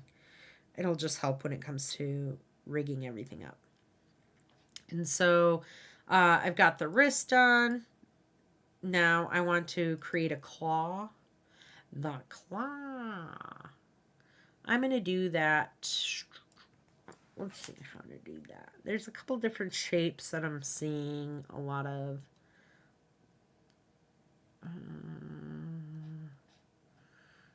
There's like this more simplistic looking shape, which is just two. If you wanted to open up like little fingers, you'd have to create separate little joints for that and then have those on their own separate little layers. So, for instance, if it looks like this, if you create something that looks more like this one right here, and you notice that there's these little, let's see if I click on this. Cool. Okay. So, okay, if you create something more like this, right? The center of rotation for these objects is going to be like right here, right? That's where the fingers are going to rotate from right here. But if you create something that has more of a detailed claw, like, where was that one that I literally clicked on? Where you at?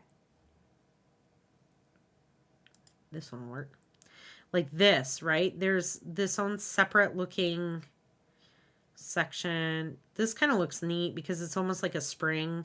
But there's like a separate little joint for these ones too, right? So it can not only rotate from this section, but it can also rotate from this area as well, right?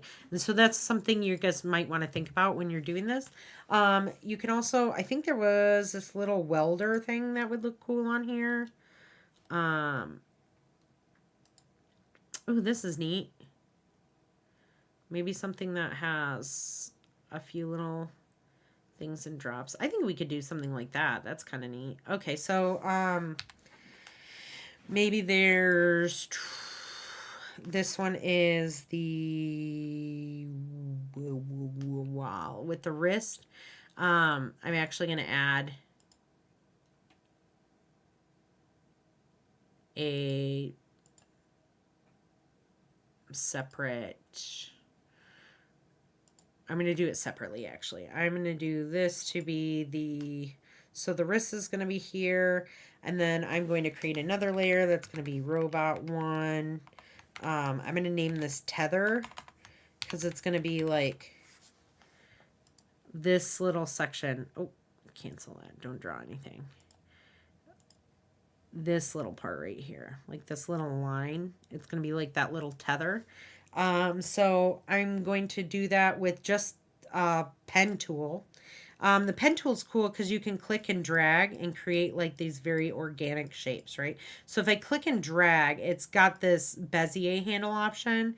And when I want to close that shape, I'm just going to go to the beginning of my path and click on that, and that will close my shape usually for me, and then I can get like these really cool looking organic shapes.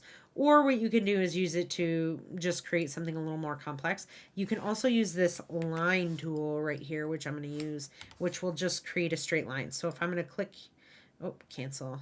Oh, my mouse, it's losing its battery, I think. So if I click and drag, holding shift, it will create just like this little line for me. I have to add a stroke width to it. So I'm going to make that 5 and obviously change the color to white. Swap that, change the color, shut that off. You can change the color however you would like. And then under, actually, I'm going to go under the stroke options. I'm going to increase this to 3. And then I'm going to make the caps rounded here. And I'm going to drag this kind of right in this section. And what this will do is this will extend up and down. I'm going to actually make this a 5 like the rest of everything. Will look nice. And then I am going to drop this layer, go to my layers, and bring this one below the wrist because I don't want that to show. In fact, I don't want it to show below this thing either. So I'm going to drag it below the lower section. And then I'm going to, on that same layer here, I'm going to create kind of like that bell shape. So how would I do that? I'd start off with the ellipse tool, and I'm going to hold down shift to create a perfect ellipse. I want it to obviously have the fill, so I'm going to hit I on my keyboard and just kind of color pick the stroke and fill from this one. And I want to remove this bottom section so I get like this perfect half circle.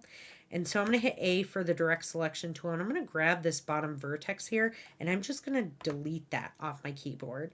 And now what I need to do is I need to click and drag and select these 2 vertices at the bottom of the shape.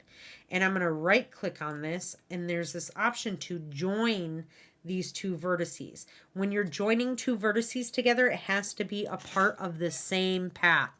If it's 2 separate shapes, it will not work. Okay, it has to be the same shape that you're joining those.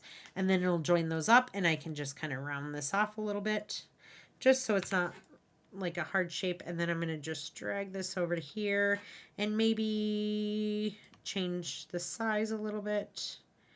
This is going to be attached to this tether. And then I'm going to save this. Let's see here. Maybe this has like a magnet, like a strong magnet at the end of it. So maybe I can just go like, let's grab the rectangle tool. Let's create a rectangle and make it shorter there. And then, oh, shift control, and open square bracket. We'll send it to the back. I'm going to change the stroke. Obviously it doesn't actually, in fact, I am just going to make it a solid with no stroke, like a solid white color. And then I want to maybe bring this up a little bit here, and I'm going to select both of these, and I'm going to center them together or align them, and then I'm going to group them as well. So then I've kind of got like this little magnet thing. That'll be cool. Cool. Tether slash magnet. I want to remember that. That's what I'm making. Okay. All right. And then I would probably, for the conveyor belt, I think that in order to like sell that it's like some kind of conveyor belt, I would probably make another robotic arm here as well. So let's create the, oh no, hold on one second, you guys. Let me make sure that I didn't want to do that. I keep closing the one I need to look at. Yeah, perfect. Let's go back here. Move this off to the side so it's not in the way.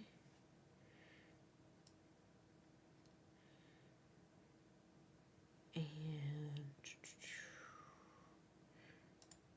let's create like a box object or something. I'm still not sure what I'm going to pick up or put down. So that's like in the back of my head, right? I am going to grab my rounded selection tool. I'm actually going to lock this robot arm. I'm going to go up to here, create a new layer.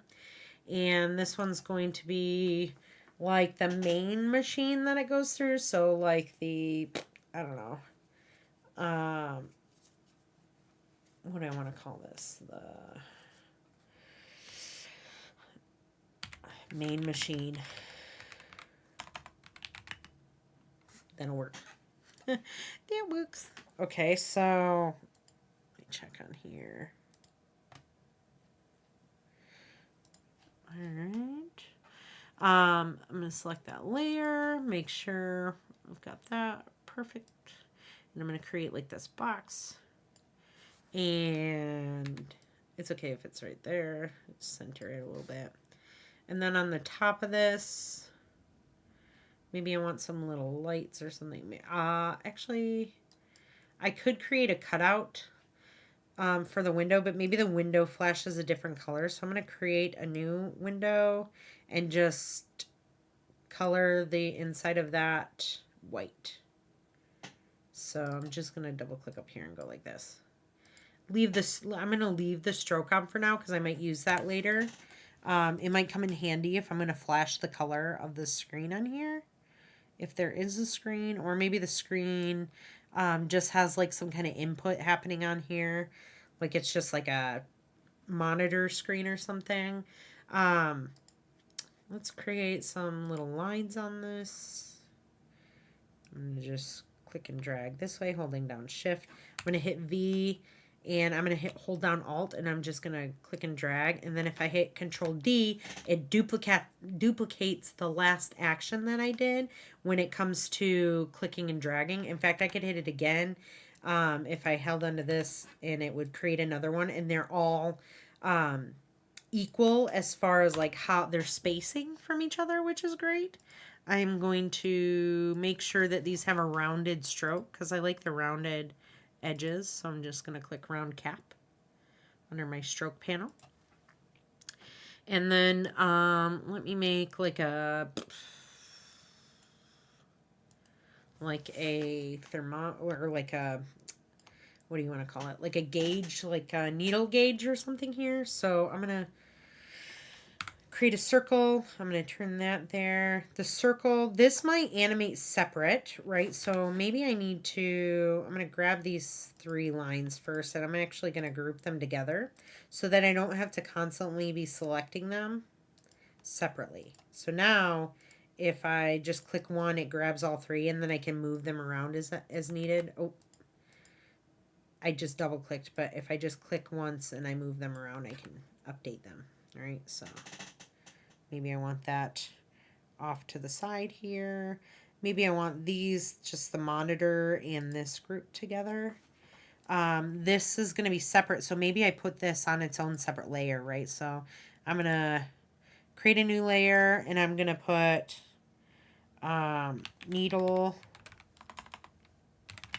gauge, and I'm going to have this shape selected and just click that object there and drag it onto its own spot. And then I'm going to create like a separated divide for this. So I'm going to grab my shape or my line tool, just holding down Shift. I'm going to just draw a straight line.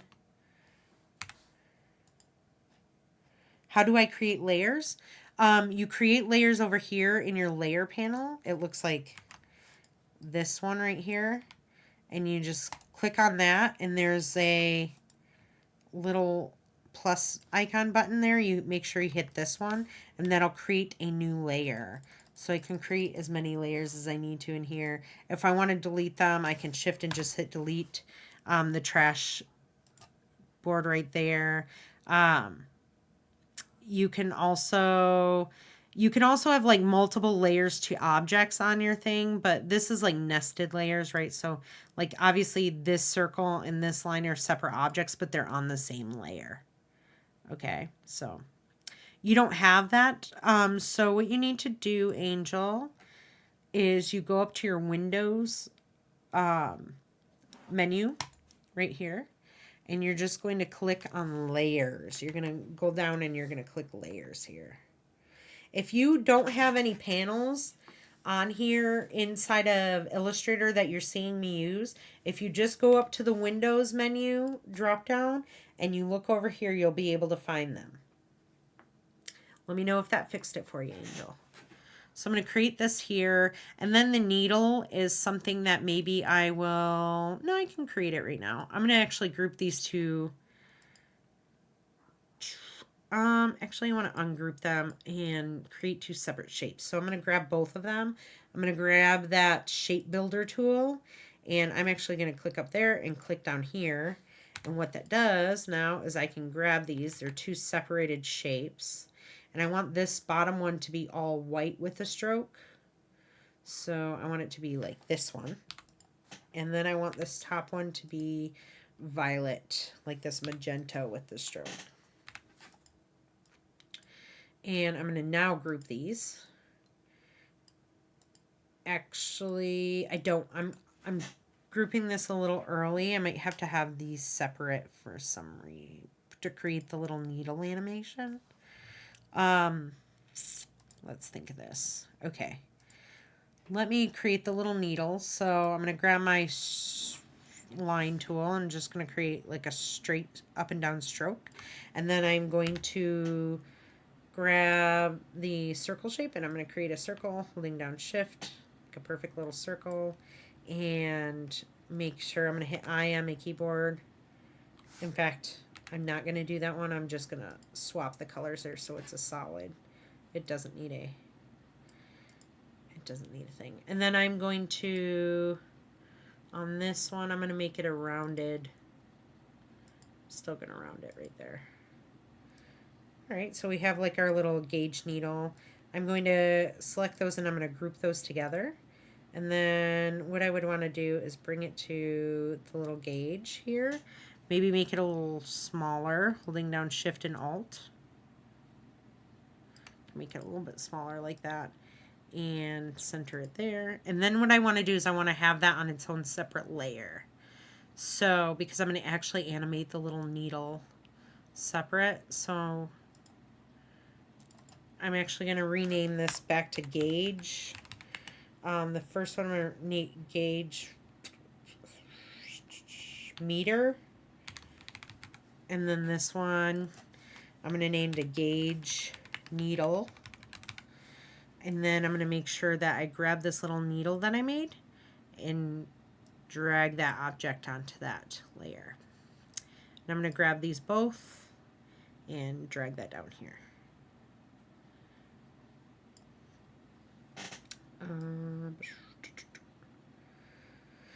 We have that over like this, and then I could have another thing that will animate on there. Maybe we have some before, what did I do? I created like these little metering lines. So I'm going to create, let me actually undo that. Let me lock these layers just in case. Oh, cool. We found it. Cool. This is a lot of like, I would recommend if you guys have a little bit of time. I mean, since you guys have 2 weeks to get this done, you guys could sketch this out on a, however you'd want to sketch it out, pad of paper, and then bring this in here and have like an idea ahead of time. I think that would be smart instead of just kind of going at it like I'm doing. This takes a little bit longer. I'm going to create the lights at the top, but I want to do it on my main machine layer, and I want to make sure that it's this color, the white color.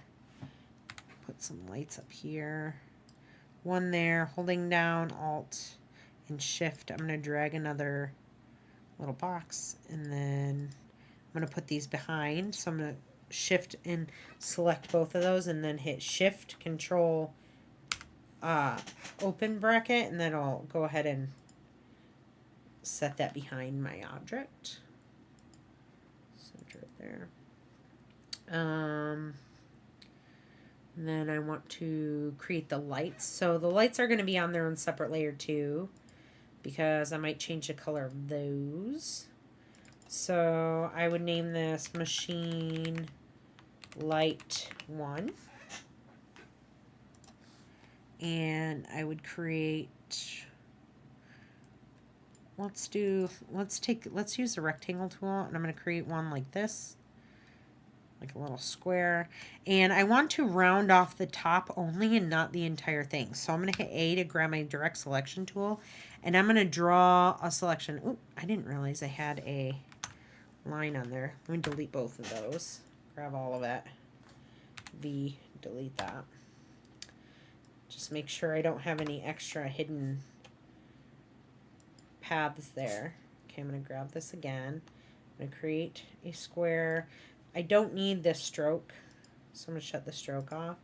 And again, I want to only round off the top of the square and not the bottom. And so V is your selection tool, but A is your direct selection tool, which allows you to grab those vertices. I'm going to drag a box over the top 2 vertices, and then I am going to round those out. So I only get rounding on the top and not the bottom. And I'm going to drop that there, and Alt drag one over. Actually, that one, yes, we can drag that over, but we want that one to be on its own separate layer as well. So I'm going to go back to here. Okay, here's the lights. I'm going to grab this first one, and I'm going to drag this down to this layer that I created specifically for that light.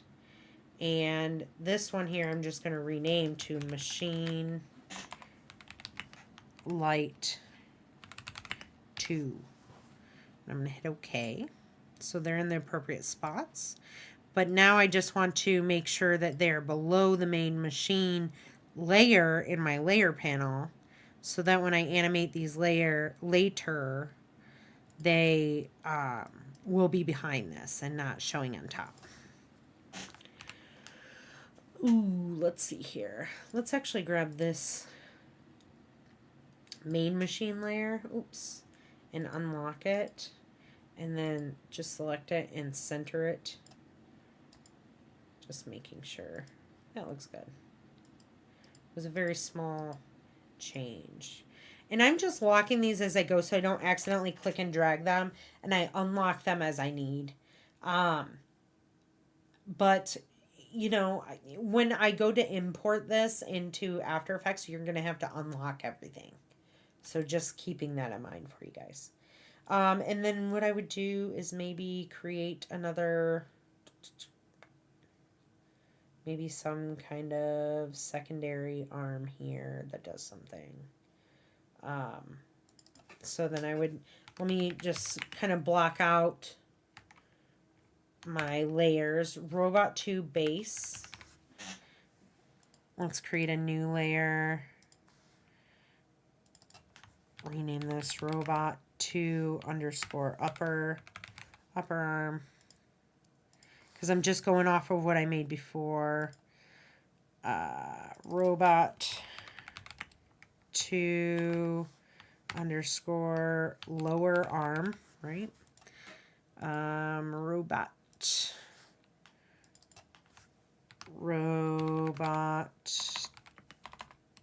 2 underscore wrist.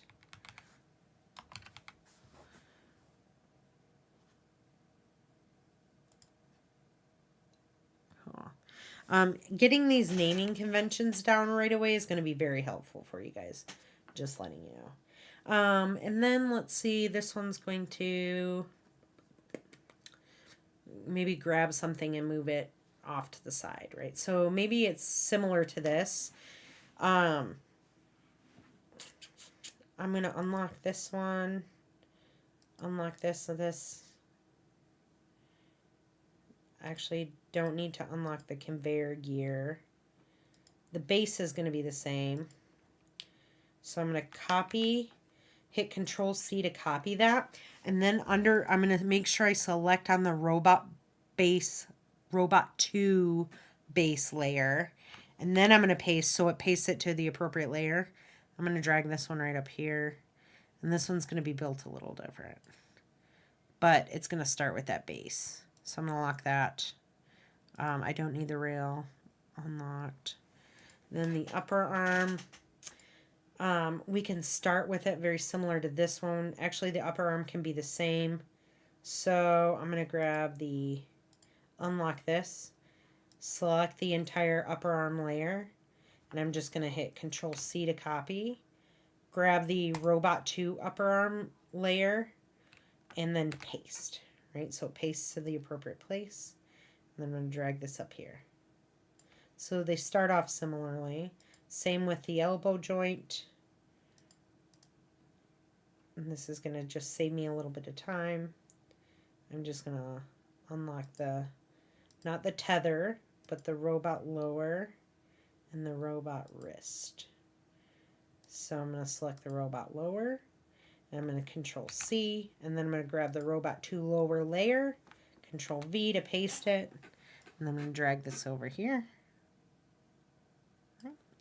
And then the wrist, I'm going to grab the robot wrist over here. Control C, Robot 2 wrist, select that layer. Control V, grabbing this and dragging it over here. And then this one I want to have like those little claw type of things. So I'm going to create a new layer and name this, we're going to do left claw or robot. First, learn to spell. 2_L for left claw. Right? And I'm going to create like this claw shape. So I can do this a couple different ways. I'm going to grab my polygon tool actually and create like this polygon shape, holding down Shift. And then I am going to hit, let's see, how do I want to do this? I like it like that. I'm going to round the corners just slightly. And I'm going to hit A on my keyboard so I can see where these edges are. I'm actually going to grab all of this side. And I'm going to, actually before I delete it, what I'm going to do is this. I'm going to hit my selection tool. There's a better way to build this and I'm going to show you guys right now. And I'm going to Control C, Shift Control V to copy and paste in place. And I'm going to sneak, excuse me. Ooh, sorry guys. Cool, just making sure that it's in the appropriate spot. To undo is Control Z, same like in After Effects. Alt Shift, drag this down, and right about there is not a bad thickness for this. And then what I'm going to do is I'm actually going to grab this line segment tool and I'm going to drag a line down the center holding Shift. And now I'm going to take I'm going to hit V and select all of these. And if you hit Shift M as in Mary on your keyboard, that allows you to grab your shape builder tool. And I'm actually just going to click right there. And I'm going to separate that. And then I'm going to click right here and I'm going to separate that one. Now, if I click, the center is going to go away. Sometimes you have to, it'll create two instances of it. So you have to just select and delete. Select and delete that. Select and delete that. And now I have like these two little separated claws. And I want to taper the ends a little bit on these. So in fact, I'm going to delete one side of this and then I'm going to just copy and paste it so they're exactly the same. First thing I'm going to do is I'm going to select this. I'm going to grab A on my keyboard and I'm going to grab this corner vertex and I'm just going to arrow up on my keyboard a little bit until I get like this kind of widened shape. In fact, I'm going to grab this here and maybe go up a little bit. Same with these two. I'm going to select and drag these two and go down a little bit. And then maybe I have to adjust the curve of this, right? Because the curves will change. This one here, if I zoom in all the way, their Bezier handle on that one is a little bit different. There's no, like this part is curved, but this path right here in between this vertex and this one is a straight path. And I want to change that. And so what I'm going to do is I'm just going to select this singular vertex here. And up in the, when you select a single vertex and you come up to your upper left corner, you can choose to make that vertex like pointed or curved. So you can convert it to like a curved one, and I'm going to select that. It might be a little different because there's, oh no, it worked perfectly. Cool. And then I'm going to grab that and just round that off a little bit. Nice. So I can drag this up a little bit more, holding shift. So, and then just kind of adjust my shape a little bit. That doesn't look bad. I'm going to bring this one maybe down a little bit more and over. Not terrible right there. And then this shape right down here, I want to taper these into each other. And so, ooh, maybe what I could do is select them both and hit join. No, that doesn't work.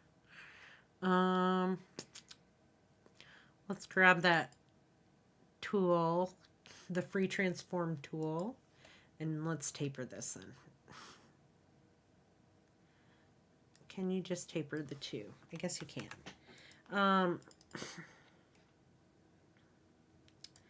Let me grab this as a single shape and try that again.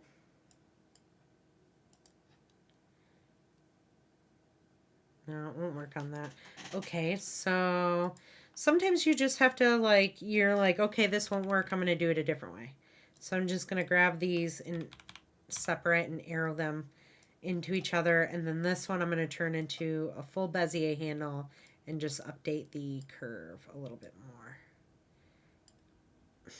Same with this one right here. I'm going to update this one into a full rounded one. And just maybe do this a little bit. And the edges, like the corner here, it's not terrible, but I kind of want it rounded. I want this like just slightly rounded right there. And so I can either grab these two vertices and do this, or what I can do is, if I don't want it rounded all the way, just the corners or the edges, is I can select the entire shape, go to my stroke, and select under corners, round join, and that will round these off. And then you also can click round caps as well. And it'll, just anything that's squared off, it'll round it out for you guys. In fact, this one here, maybe this one I want to turn into a full circular shaped one. Cool, not bad. Okay, it's a little bit softer. It's not so rigid, but that's okay. I might want to, now that I'm zoomed out, I want to zoom back in and hit A on my keyboard, and these two vertices right here, I'm just going to bring in a little bit. Just so the shape makes a little bit more sense, being tapered down here and all. And maybe just round that out. I maybe work on this a little bit more. I'm not 100% in love with the shape, but it is what it is. Update that. Maybe drag this out a little bit. Because it's a robotic shape, right? So it should be kind of rigid. Anyways, this is close enough. I'm going to grab this and I want to change it back to this main color, right? Or maybe change it all white. And make it smaller, holding down shift so that it's going to fit right about here. And now we want to duplicate this, Control C, Shift Control V. But what I want to do is I want to mirror it to the other side. And so what I can do is up here under my transform properties, if I look, there's these two little triangles with like dotted lines in between. This allows you to flip an object either vertically mirror it vertically or horizontally.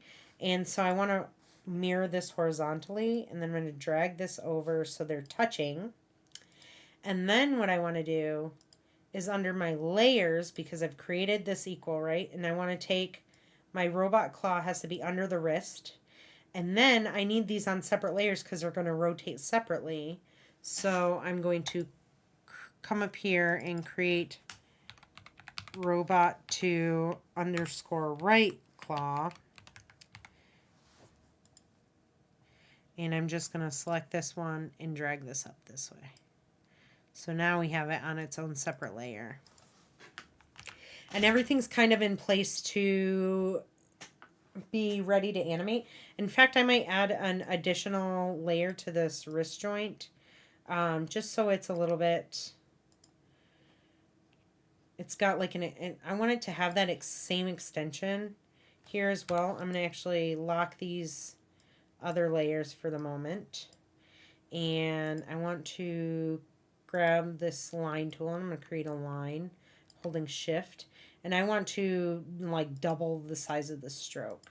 I want it to be kind of chunky. I'm going to drag this and put it, I want it behind the wrist. So I'm going to shift control, open square bracket. And it doesn't need to be this long, so I'm just going to shorten it up holding shift. And I want to make it a little bit thicker than this, so maybe we'll go with 15. Size stroke 16. That'll work. Cool. And at the end of this, I want to take this and hold down Alt and shift and drag, and then I'm going to make this smaller, right? So it's got its own like separate joint there. And in fact, let's maybe ungroup this, or let's make this one like a solid purple color.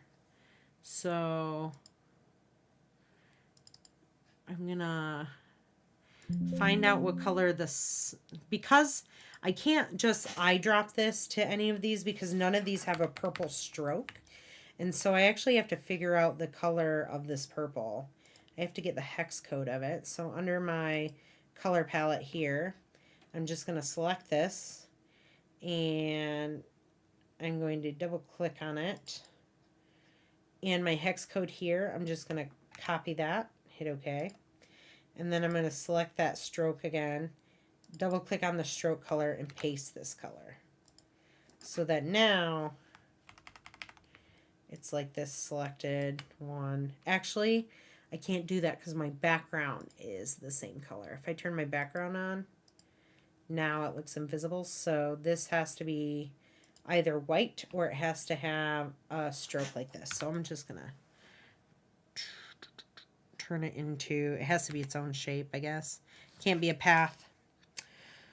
So delete that. I'll just create a rectangle and create like a shorty, little tiny short rectangle. That'll work. And bring that here. Shift control back square or open square bracket.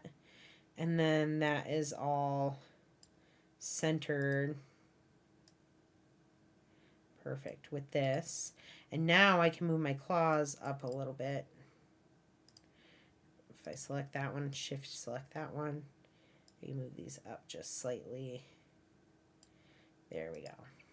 Cool. All right, save. And now all I would have to do is create, like, obviously the object that I'm going to be picking up and moving around. I'd want to create here as well.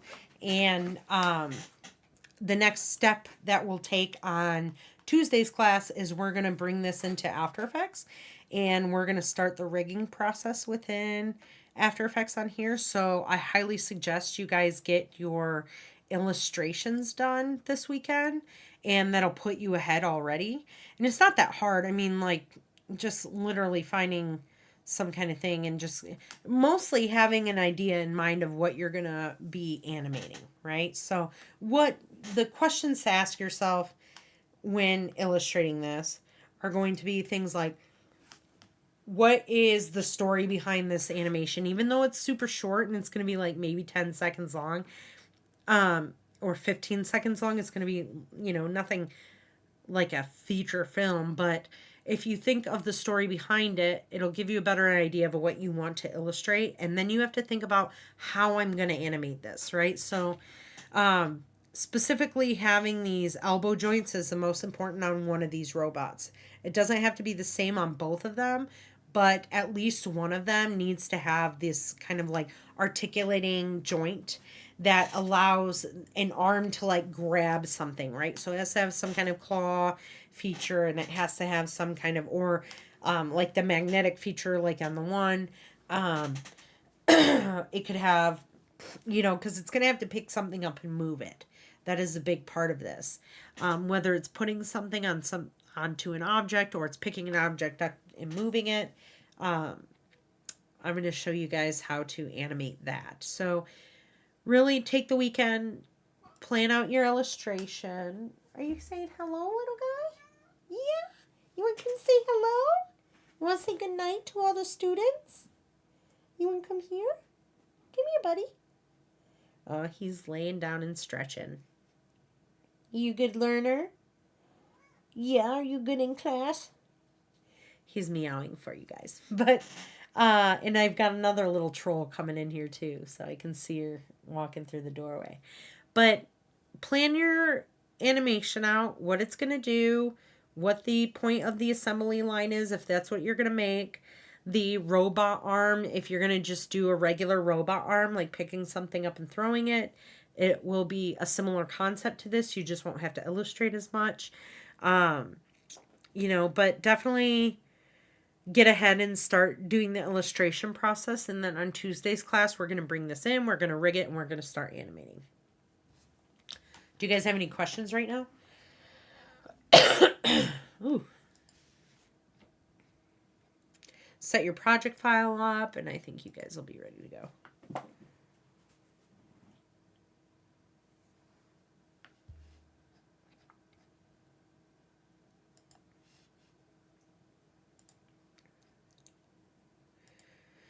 Night, Jose.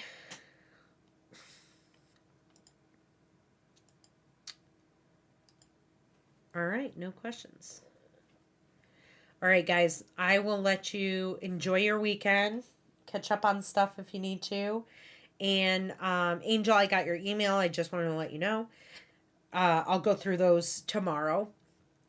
And other than that, I hope you guys have a good weekend and enjoy your time. And if you have questions. So what are these baseline requirements for the project? It needs to have robot arms and an assembly line.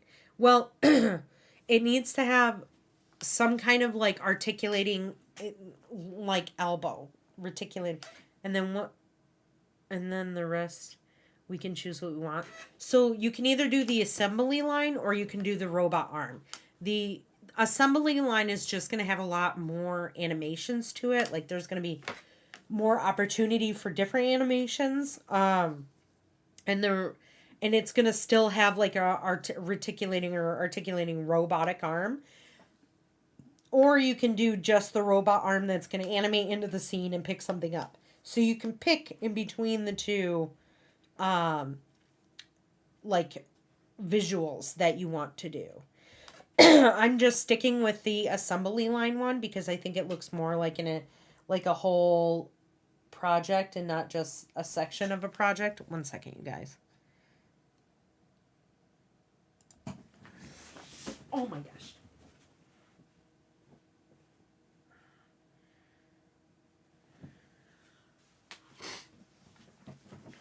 I'm sorry, I had a cat malfunction. They were fighting, and then he got stuck on my curtains. Anyways, what's gonna have to happen? There's gonna have to be some form of hierarchy, right? If we look at let's go ahead and look at the module on Canvas real quick. I apologize, you guys. My allergies are crazy. Well, they just been driving me nuts. I've had worse, I'll tell you that.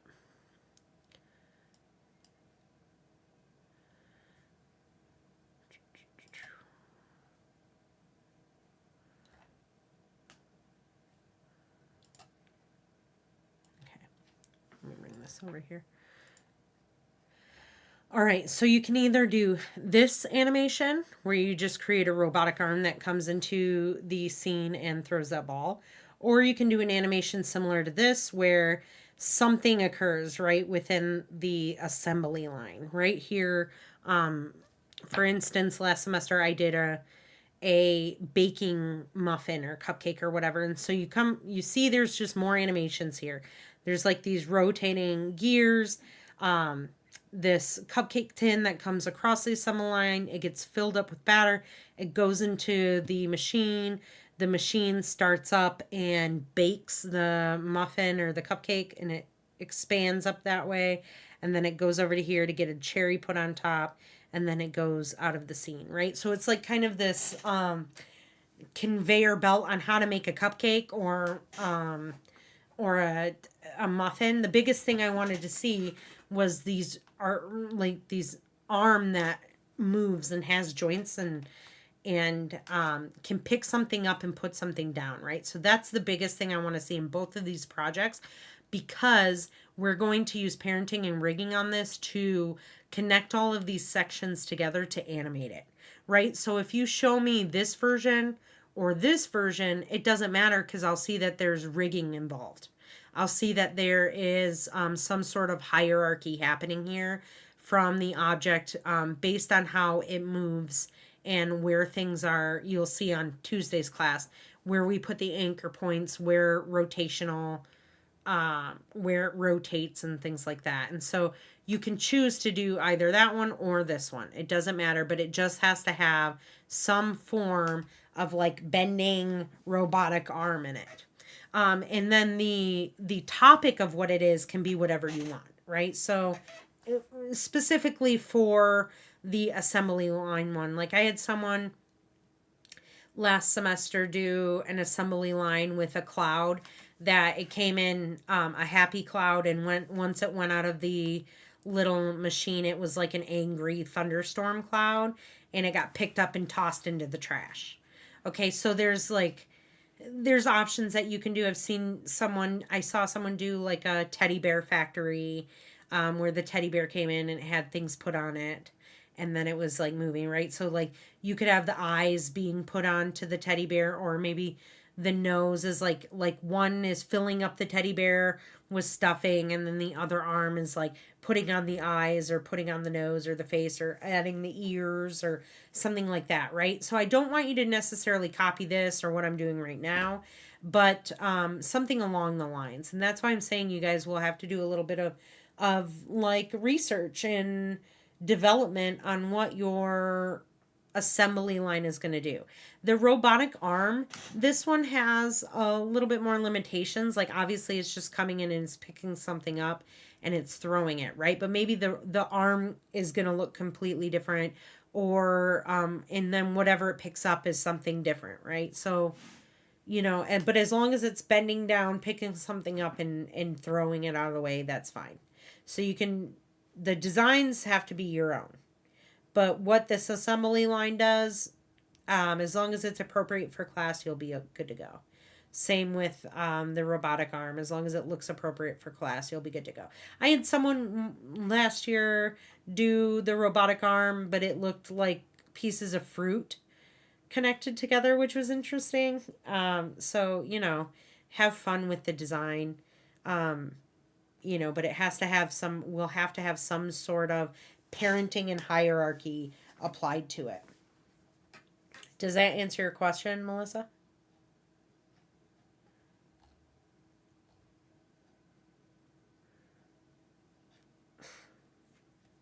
Here, if you look at the rubric too, that explains a little bit for you.